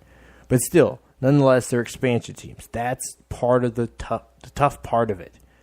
Now, it takes generations to really get a team built up on a fan base. So, most people that live, the 2.4 million people that live in Tampa Bay, most of them, the Rays, there was a time in their lives where the Rays didn't even exist. Most of them, within their lifetime, understood that the San Francisco Giants were going to become the Tampa Bay Giants. and then it didn't happen. It's not. The team is very young. I think they're celebrating their 20th year of existence this year. Like, the team can't even buy alcohol yet, Kevin. They can't even have a drink yet. Like, it's fairly new. So yeah, it's gonna be. Yeah, no. They can charge the shit out of drinks. They just can't consume it themselves. Not yet. But that's the thing is that, and then obviously they have their legal battles because of real estate they're trying to procure, and then also the lease that they had with the Trop, which is a crazy lease to even begin with. That is not even where, and I'm not going to get too deep into that, but the Trop is never where the team wanted to be. They signed a 22-some-year lease, 27-year lease with the city of St. Pete, with the Trop, thinking that, no one's ever going to hold them to it. And they did. And that was like 2 ownerships ago. So it's kind of it was kind of a bad kind of situation to begin with. The area was never going to work for baseball, but it's what was available then. So they would rather start playing ball and have a team now, at that point in time, 20 years ago, rather than, getting the team, getting to have the team they want, but then building a stadium where it would be more successful. So it's kind of it wasn't a good way. Well, if I'm not mistaken, speaking of hockey, didn't the Lightning play at the Trop when they first started? They played hockey at the Trop. I don't know. They might have. That probably predates you. You should. This is how much I watch hockey. They played hockey at the Trop. I watch more Major League Soccer than hockey, and I watch like a half a game. Well, Phil Esposito. I know. Phil Esposito, the former Boston Bruin, was part of the ownership group initially, and they played hockey at the Trop. I see. Amazingly I used to enough, see him at the radio station. I'd just be high because I know I watched that little hockey. I was like, I didn't want to get, because he will talk. The guy will have just talk. He'll storytell. Oh yeah. As long as he can tell you follow. Yeah. So that's the thing. It's like, I just kind of kept it. Hey, how's it going? Yep, all right. Well, hey, I got to go cut this audio up now. I'll move along. So, he's a really nice guy, though. Really nice guy. And, God, the stories. You could go on for hours. Him and Steve Dumick just talking about it is crazy. It's literally like 2 old men sitting at the VFW just talking about, because Dumick is an ex-PGA golf. He was on the PGA Tour for a little while. Most of his career is amateur. But, so they kind of, I don't know, as former pro athletes, they click, I guess. But anyways, we need to move on to football. So I want to thank Derek Helling, who's patiently hung on there with us through the side street that we've seemed to we found ourselves on, that we do every week. No problem. His video blog will be up and available over on YouTube tonight, the newest one, and that is on the NCAA trial that's coming up. That was originally January 22nd that we were referencing earlier. Yeah, now that's gonna be coming up next month. It's gonna be tried. Yeah, if it goes to trial, they still may settle it. See. Okay. But either way, it's gonna be there's gonna be something happening pretty soon. And to find out what's gonna happen before then, check out the video blog as well, and we'll have it up over on the chtonsports.com. Thank you so much, Derek. No problem. Derek Helling. All right. Now, I want to get into football here real quick. And I want to start out, I want to give you guys some updates on what has been going on in the legal tampering period. Well, probably before. But just within the last like 12 hours. I'll say 12 hours. Okay. It's been a ton. So the Vikings, as I said last week, I know a lot of people felt because the Broncos name came up, Cousins was more interested in the Broncos. As I originally reported, Cousins is likely to sign with the Minnesota Vikings tomorrow after 4 p.m. Okay? That contract 84 million guaranteed, by the way. 84 million guaranteed. That's huge, right? That's a huge contract. Yeah, it's massive. It is truly, as Barack Obama liked to say, unprecedented. It was unprecedented. So it truly is. So it's interesting to see what kind of money he's getting from it. Drew Brees also is getting paid. He signed a 2-year deal. So $50 million guaranteed. So is what I'm seeing is being reported. Marquise Lee, he resigned with the Jaguars. The Jets will release Muhammad Wilkerson, and they are signing former Vikings quarterback Teddy Bridgewater. So they're going to have Bridgewater and Josh McCown. That's going to be their quarterbacks. Still waiting to get a dollar figure on that one. Lee's deal with the Jags is a 4-year deal, $38 million, including $18 million guaranteed. The Jags also signed, or they also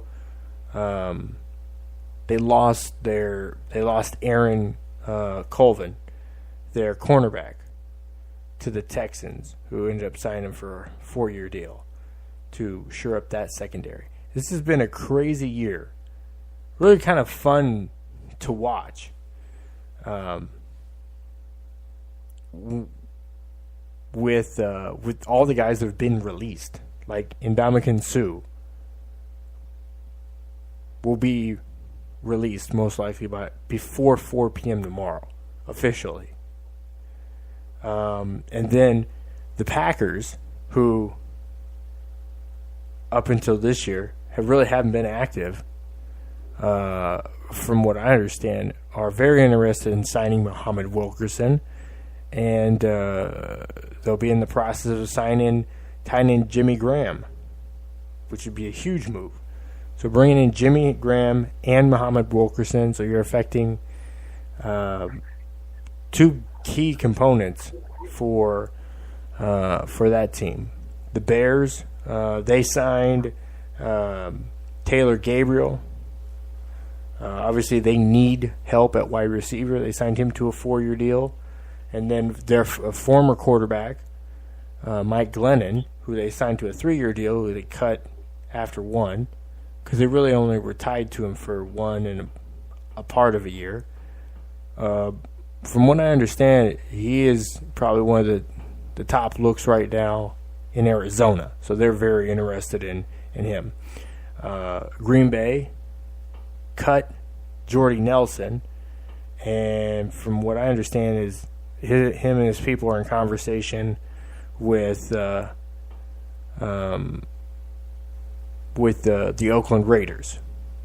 So the teams, it's crazy. The teams that we had last year, there's so much turnover. It's crazy. The Packers plan on extending Randall Cobb. So that's one component they're keeping. And then Raphael Bush, he's going to sign with the Bills. It's a 2-year, $4.5 million contract. He was a Saint last year. So it's just been so much upheaval in the league, and it's guys in Arizona. By the way, the Arizona Cardinals have officially released Adrian Peterson. So a guy just 3 years ago that it was seemingly unfathomable that somebody would want that the Minnesota would trade him away. Unless it was to a team of his choice, like the Cowboys. He has now played for 2 other teams and has been released from the second. Like this last year of his career has been terrible, very ineffective. So it's crazy. And by the way, Tyrann Mathieu,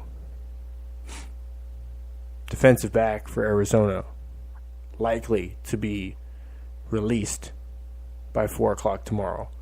Malcolm Butler, who was obviously a Patriot, he is now with the Titans.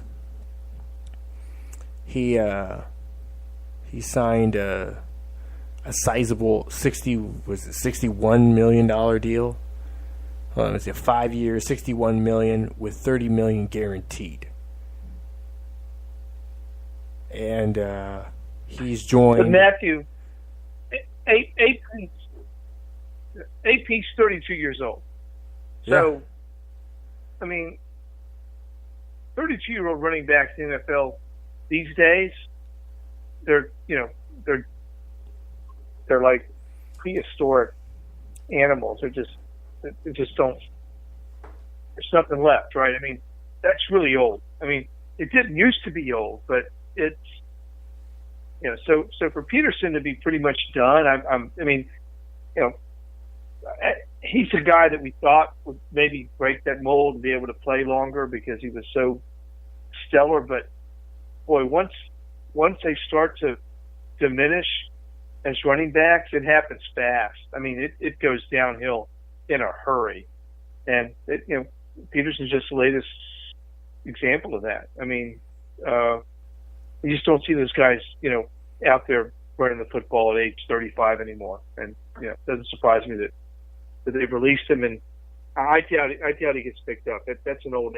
That's really old for running back in the NFL, don't you think? With all these guys coming out of college, I mean, you can get a guy in the first contract, pay him next to nothing, wear him out for 3 or 4 years, and he'll be just as effective as Peterson because it's all about the offensive line anyway. So,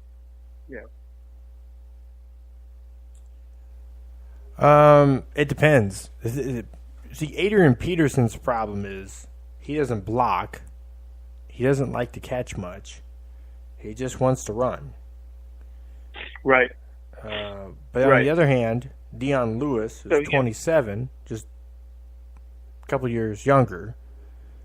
He just signed a 4-year deal. 5 years younger.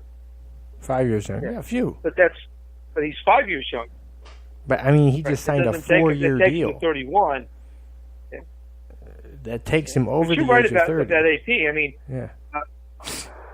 it's his own fault. Well, but some guys, they can elongate their career if they want to catch the ball coming out of the backfield, right?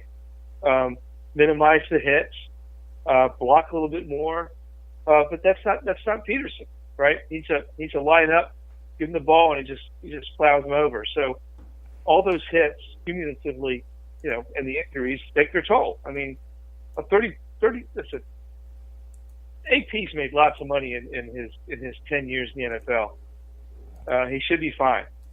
I'd like to see. I like to see him run. I love watching running backs run when they're healthy. Although the NFL's kind of taken that out of the game these days. You don't have as much. I used to love watching John Riggins and Larry Zonka and those guys. Emmitt Smith, even Eddie George, Eric Dickerson back in the day, but you just don't have those guys anymore. The game's passing. It's not. Here's the battle right now. In the off season, I was talking to someone today, a trainer, and the battle has become now low impact, right, versus heavy impact. And the problem over the last half decade is a lot of hamstring, ankle, knee injuries, low or no contact injuries.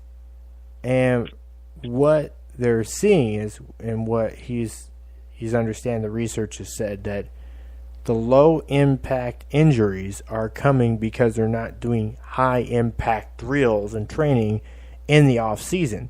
So the muscles and tendons and stuff get weak.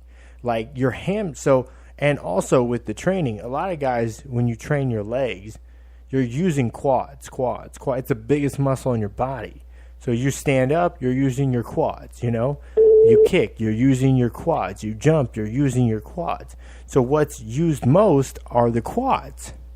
However, when you try to burst and run, that's your hamstring, the burst, your Achilles, that back's that side. That's where a lot of this stuff is coming from. So he was telling me, he's like, listen, when I train, I focus on continued high impact type of training. So this way, the muscle stays balanced and it continues to understand that it's working with impact. Because you can't train for something that's violent in a non-violent way. You can't train for violence passively, because you just get eaten up and your body isn't.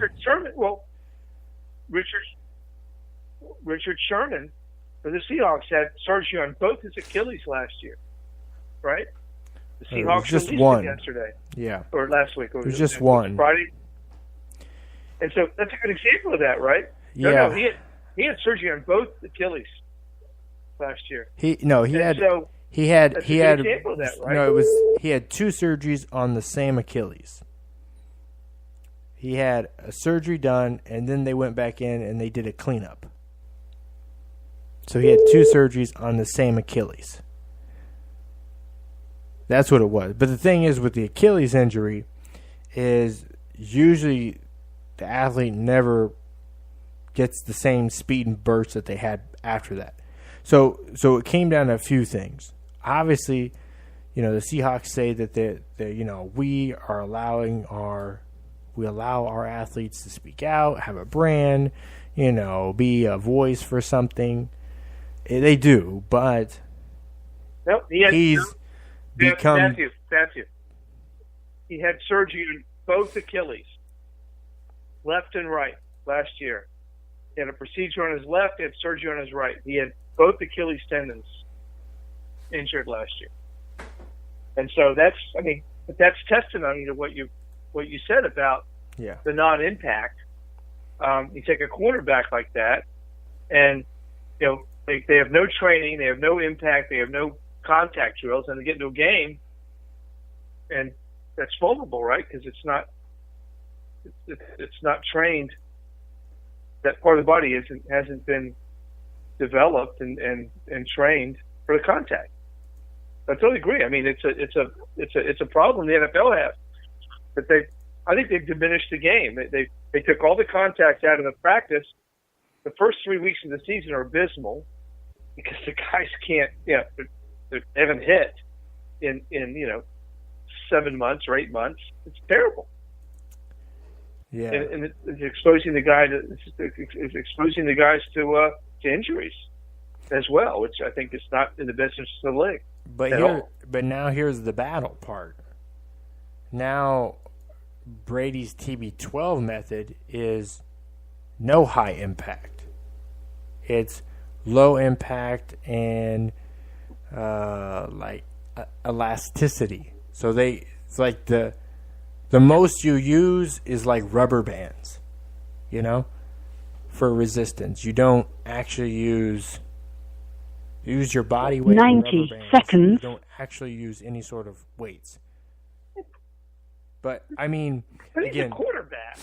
Yes. So here's the thing: anybody, he doesn't even get it. And I want to explain something. Like most things in life, it's not one or the other. It's a bit of both, and that's kind of what the guy I was talking to today. Excuse me. The guy I was talking to today, and he's 60 seconds. One of the top trainers for, at least down in this area for NFL Combine, NFL pro players they works with in the off season.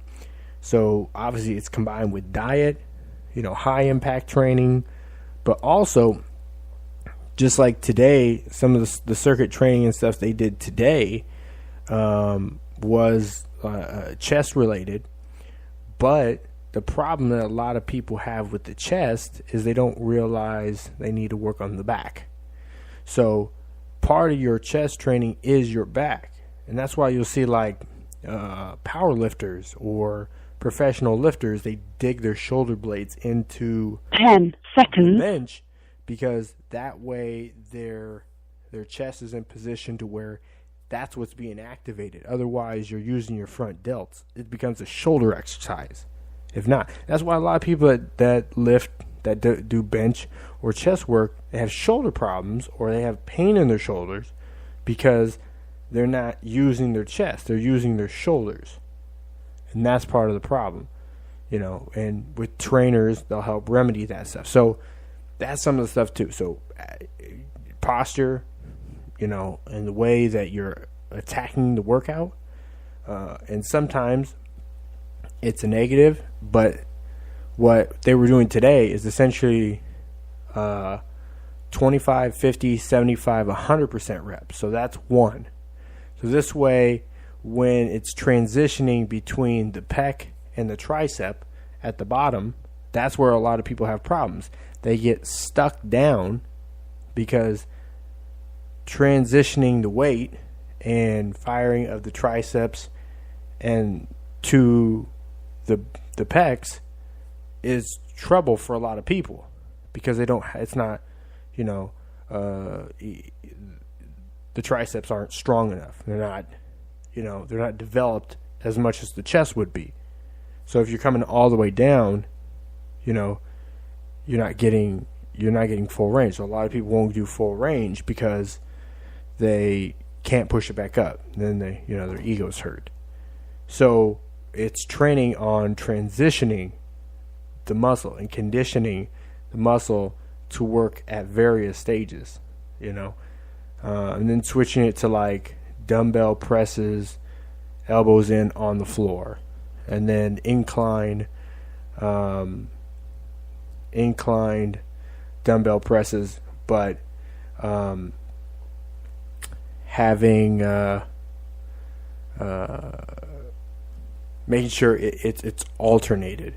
So this way the muscle is constantly stressed, so it works on muscle endurance as well. So it's that type of stuff. A lot of guys get into training and they're just worried about, a lot of guys don't go pay for trainers in the off season. They just go do their own workout, and yeah, it'll look decent. They're athletes, but they don't have the same structure that they should have when doing the exercises. So it's kind of the thing. It's how these athletes are being trained, how are they being worked. And again, the rules have provided a lot of limitations and setbacks. And again, these are things that I think that were likely unforeseeable. The NFLPA argued that we should have less contact so to keep our athletes safer. But it's kind of had an adverse effect on that because it's contributed to more low impact, no contact injuries. So it's, damn you do, damn you don't. They're so afraid of more lawsuits because of contact. But are there ways to do it? Yeah, there are actually leagues, football leagues, that are essentially they wear the same spandex that they do. Again, these are American football leagues. They wear basically the same spandex they do, outfits they do at the combine, but that's what they wear in the league. But with less pads, people are less likely to go light someone up because they don't have protection either, They don't want to bust their head on someone's knee or elbow. So the style of tackling, again, rugby is like that. But rugby also has a lower occurrence of TBI than the NFL. Because again, I don't know anybody that was revved up in a Prius that tried to just run over another car or stop sign, but put somebody in a Cumpson diesel 4x4, jacked up truck. I know plenty of guys that have just decided to run the stop sign over, let alone trying to swerve out of the way. So that's the thing, is if you put more padding and armor and stuff on somebody, I mean, you're making are you making a safer sport, or are you making a more efficient weapon? I don't know. That's what they're trying to figure out. That's why they invested $100 million in this year into player safety. 40 million of it goes into the neurology part of it, and then 60 million into development, with some other bonuses and stuff for contractors to come up with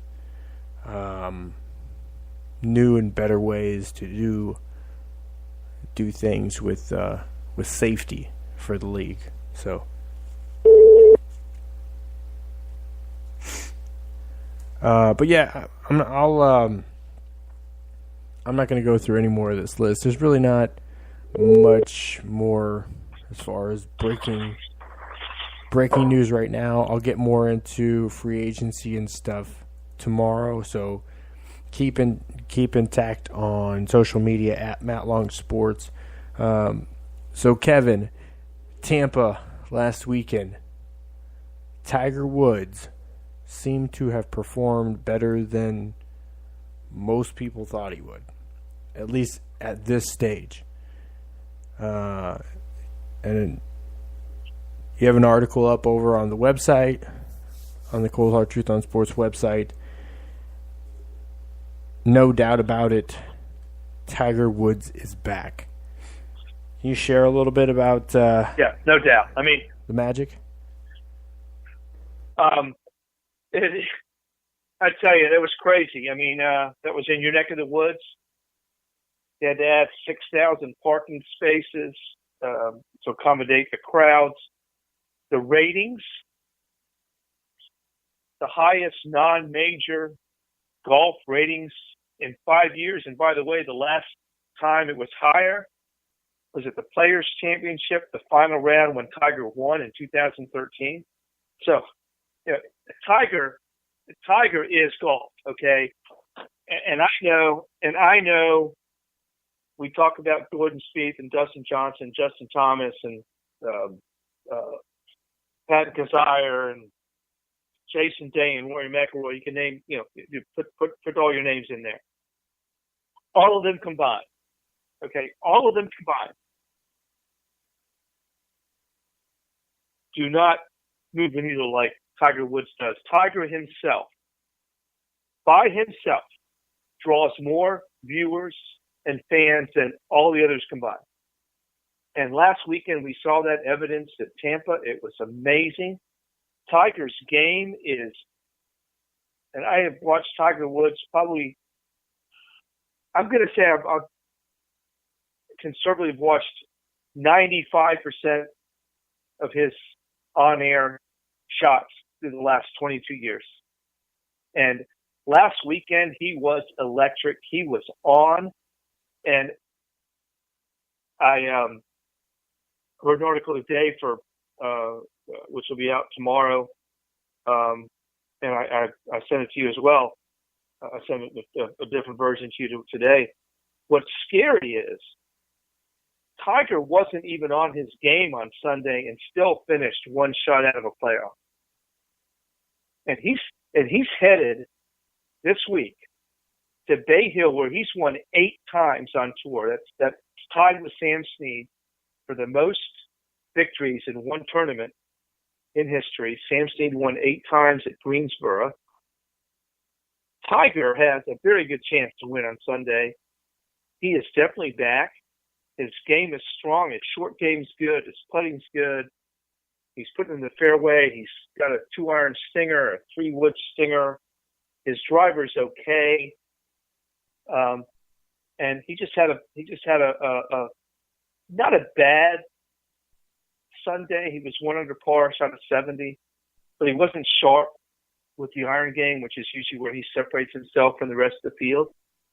And here's a guy in his 4th tournament back after multiple back and knee surgeries,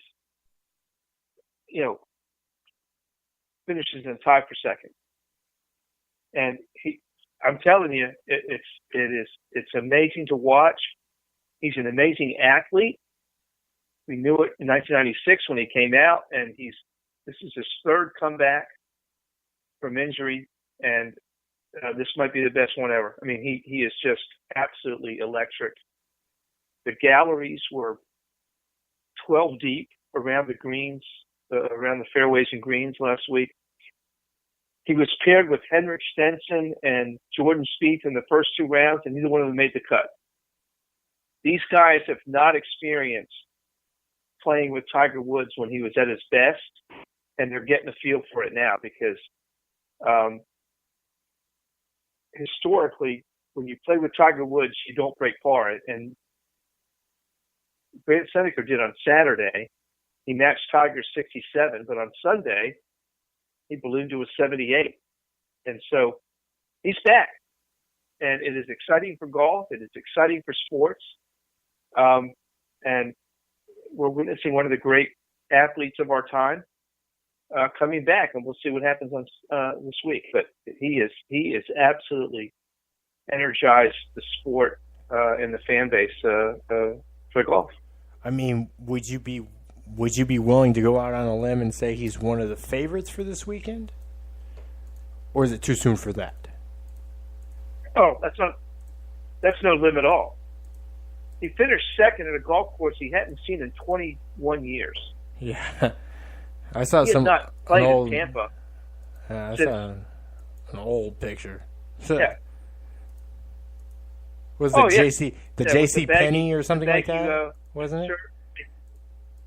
Yes, he played with Kelly Keeney. He played in the J.C. Penney Classic, which was a mixed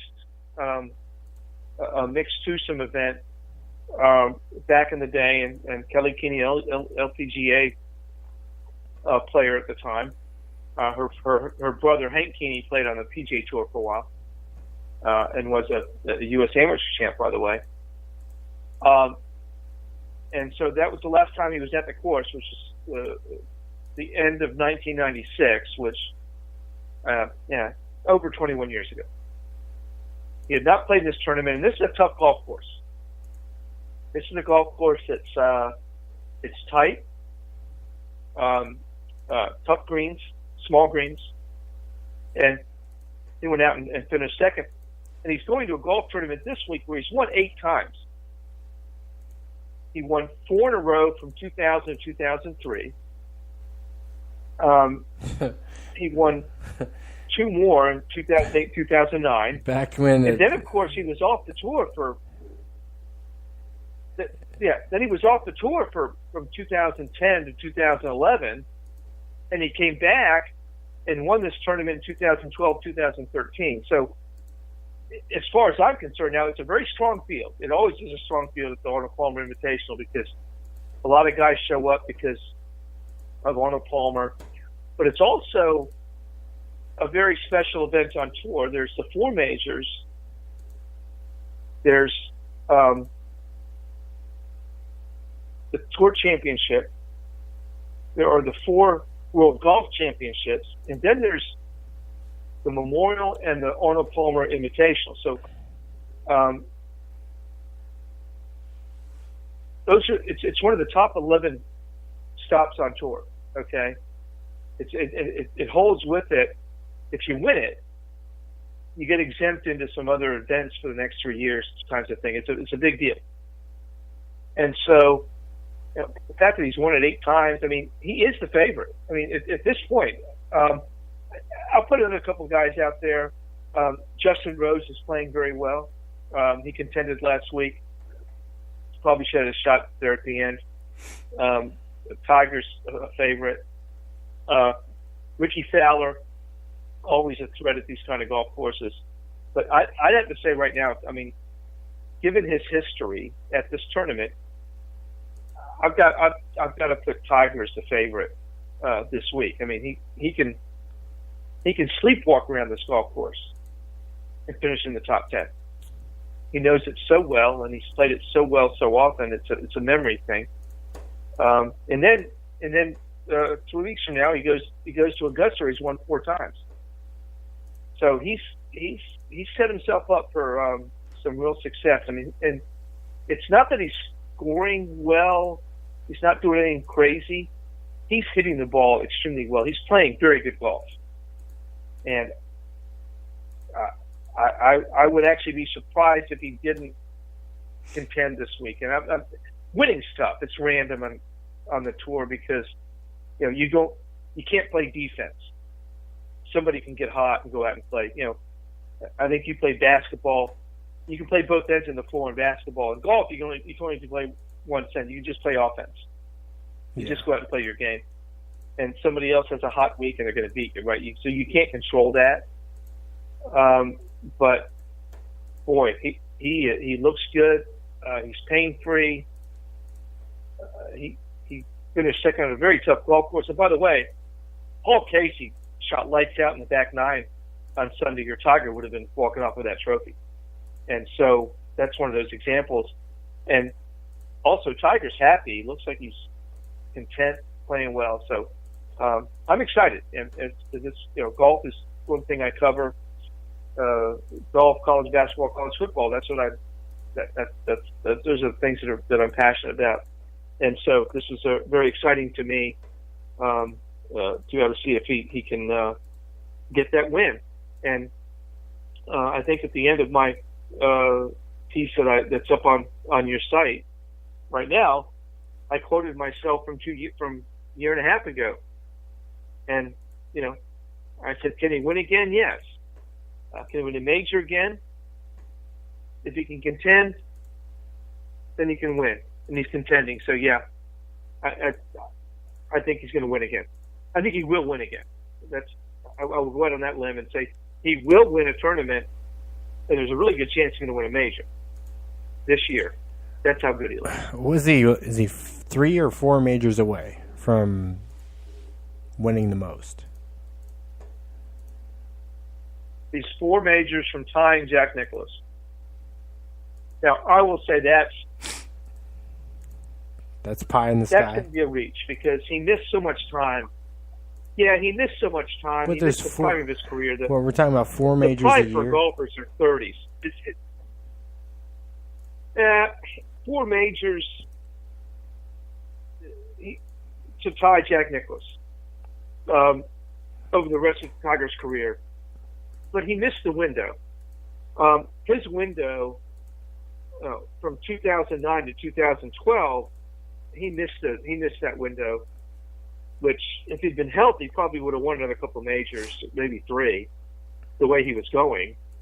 And so, I think he's going to win the major. I think there's some courses coming up, some venues. There's always the Masters.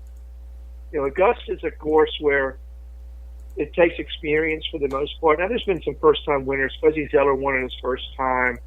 There's a few guys that have lucked into it, Danny Willett and Louis Oosthuizen, but for the most part, that's Phil's won 3 times there. Once he got to that, Tiger's won 4. Jack won 6. Arnie won 4. If he wins the Arnold Palmer and wins the Masters, that's 2, and that would just be this year. Well, those aren't majors, though. Yeah, but that's one major. He's got 4 majors to go to catch Jack. He has 3. He is 3 tournaments behind Sam Snead. Sam Snead won 82 PGA Tour events. Tiger's at 79. I think he will catch Sam Snead and pass Sam Snead for just regular tour events. It's the majors that I'm not sure he's going to be able to catch Jack Nicklaus, but I think he will win another major too. He's got Pebble Beach coming up. He plays that course very well in a couple of years. He's got St. Andrews in 2021. He has he's always has Augusta. Shinnecock Hills this year, U.S. Open. I think he's got a shot there. And so, those are tough to win, tough fields. A little bit random on course conditions, etc. But I tell you, Matthew, he's back. It's his health. He looks healthy, and he's always been the best guy when he's healthy. Nobody's been very close to him. And so, even at his advanced age, he's 42 years old. He probably has another. Phil Mickelson won last week in Mexico at age 47. Well, hell, Tiger is way more physically in shape than Phil Mickelson is. If Phil can win at 47, Tiger can win at 42. No question. And I think he will. And the Masters this year is going to be crazy. You're going to have Justin Thomas is playing great. Justin Rose is playing great. Tiger's playing well. Phil's playing well. Dustin Johnson always a threat with as long as he hits the ball. This is a great time for golf. Tiger's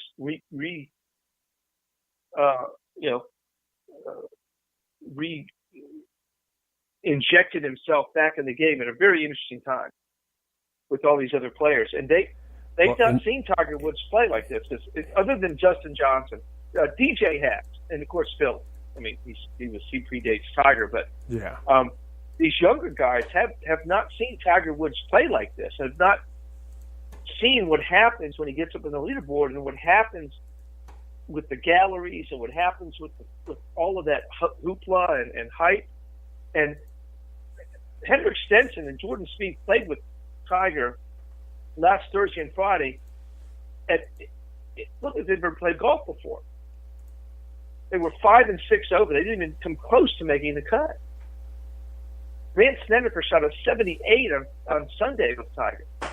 It is just impossible to convey how hard it is to play with this guy. And I've probably seen, I'm going to say 50 rounds personally watched on course Tiger Woods. And it is crazy. Wow. And his focus is so what do you singular. Think what makes and so what do you think makes it, it's so interesting. I'd like to see, kind of understand the psychology behind it, because you'd think naturally athletes would raise or try to raise to the competition, and they just seem to fall out when they play him. With him. Not even, everybody's playing against each other. It's like, you know? What were you saying? It's the environment. It's the environment around him, because the galleries are so big following him that there's noise, there's people moving. As soon as he hits, everybody moves.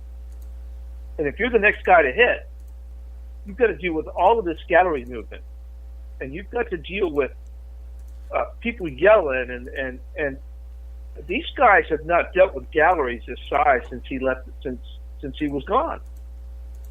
I mean, you're talking about thousands of people around a single green or a single fairway, and so there's lots of movement. There's lots of camera. There's probably 2 to 3 times the number of people inside the ropes than they're used to. Because you've got all these photographers and video people and all that kind of stuff going on, and security. And so it's not so much the playing him as a competitor, it's dealing with everything else around him and around the golf course where he is. I mean, okay, if you want to go out and follow Jordan Spieth, I'll just give an example because he's one of the most popular players. He's a great player. And you want to follow Jordan Spieth at a tour event, you can just walk the course and follow Jordan Spieth. Now, it might be a little bit crowded at times. You might have to move a little bit ahead now and then, but you can follow it. You cannot follow Tiger Woods. You've got to get a hole or two ahead and wait for him and then go another hole or two ahead, because you can't follow him because it's so crowded. People wait there at these holes for 20 minutes, a half an hour for him to come through, and then they scamper way ahead.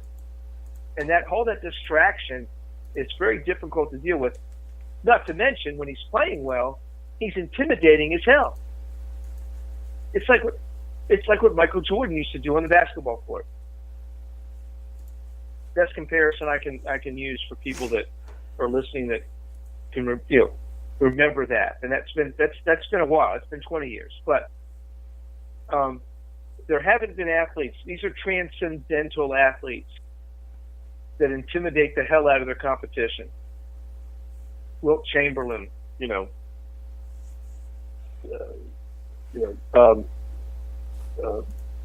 Kareem Abdul-Jabbar, Michael Jordan, Bob Gibson, a pitcher back in the day, Tiger Woods.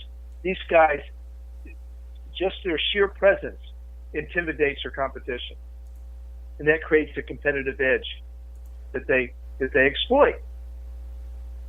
And then once they can exploit that, Karl Malone was a great player for the Utah Jazz, but he didn't have that instinct to intimidate his opponent. He just didn't have it. LeBron James. I love LeBron James. I think he's the greatest. He may be the greatest basketball player ever. But he doesn't quite have that intimidation factor that some of these other guys do. Jim Brown in football back in the 60s. Peyton Manning. Tom Brady. When you're on the field with those guys, you're already at a disadvantage because they've already got you. Because they know they're better and they're going to make you look worse. Tiger Woods is all about that.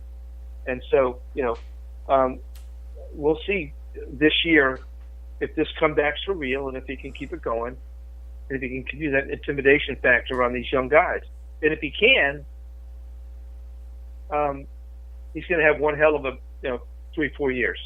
And we'll see where he is at 45 or 46, see if he can get there. But he is definitely back, and I will be I have media credential requests in for a number of PGA tournaments this spring, and hopefully I'll be able to get there and bring that to our listeners and readers of your site to bring them some firsthand access to what's going on in the tour. Absolutely. So we look forward to that coming up. I will we'll have the latest article up tomorrow So people, make sure you go over to the website, thechtonsports.com. Follow the show site on social media at the CHT on Sports. You can follow Kevin Krest at Kevin Krest and myself at Matt Long Sports. But that's going to do it for us here this evening. Stay tuned. Tomorrow I will be getting more into some of the free agent moves. They will be finalizing a lot of deals. There will be more cuts, signings, and stuff. It's going to be a pretty crazy day tomorrow as well. That's all we got here this week. We're out.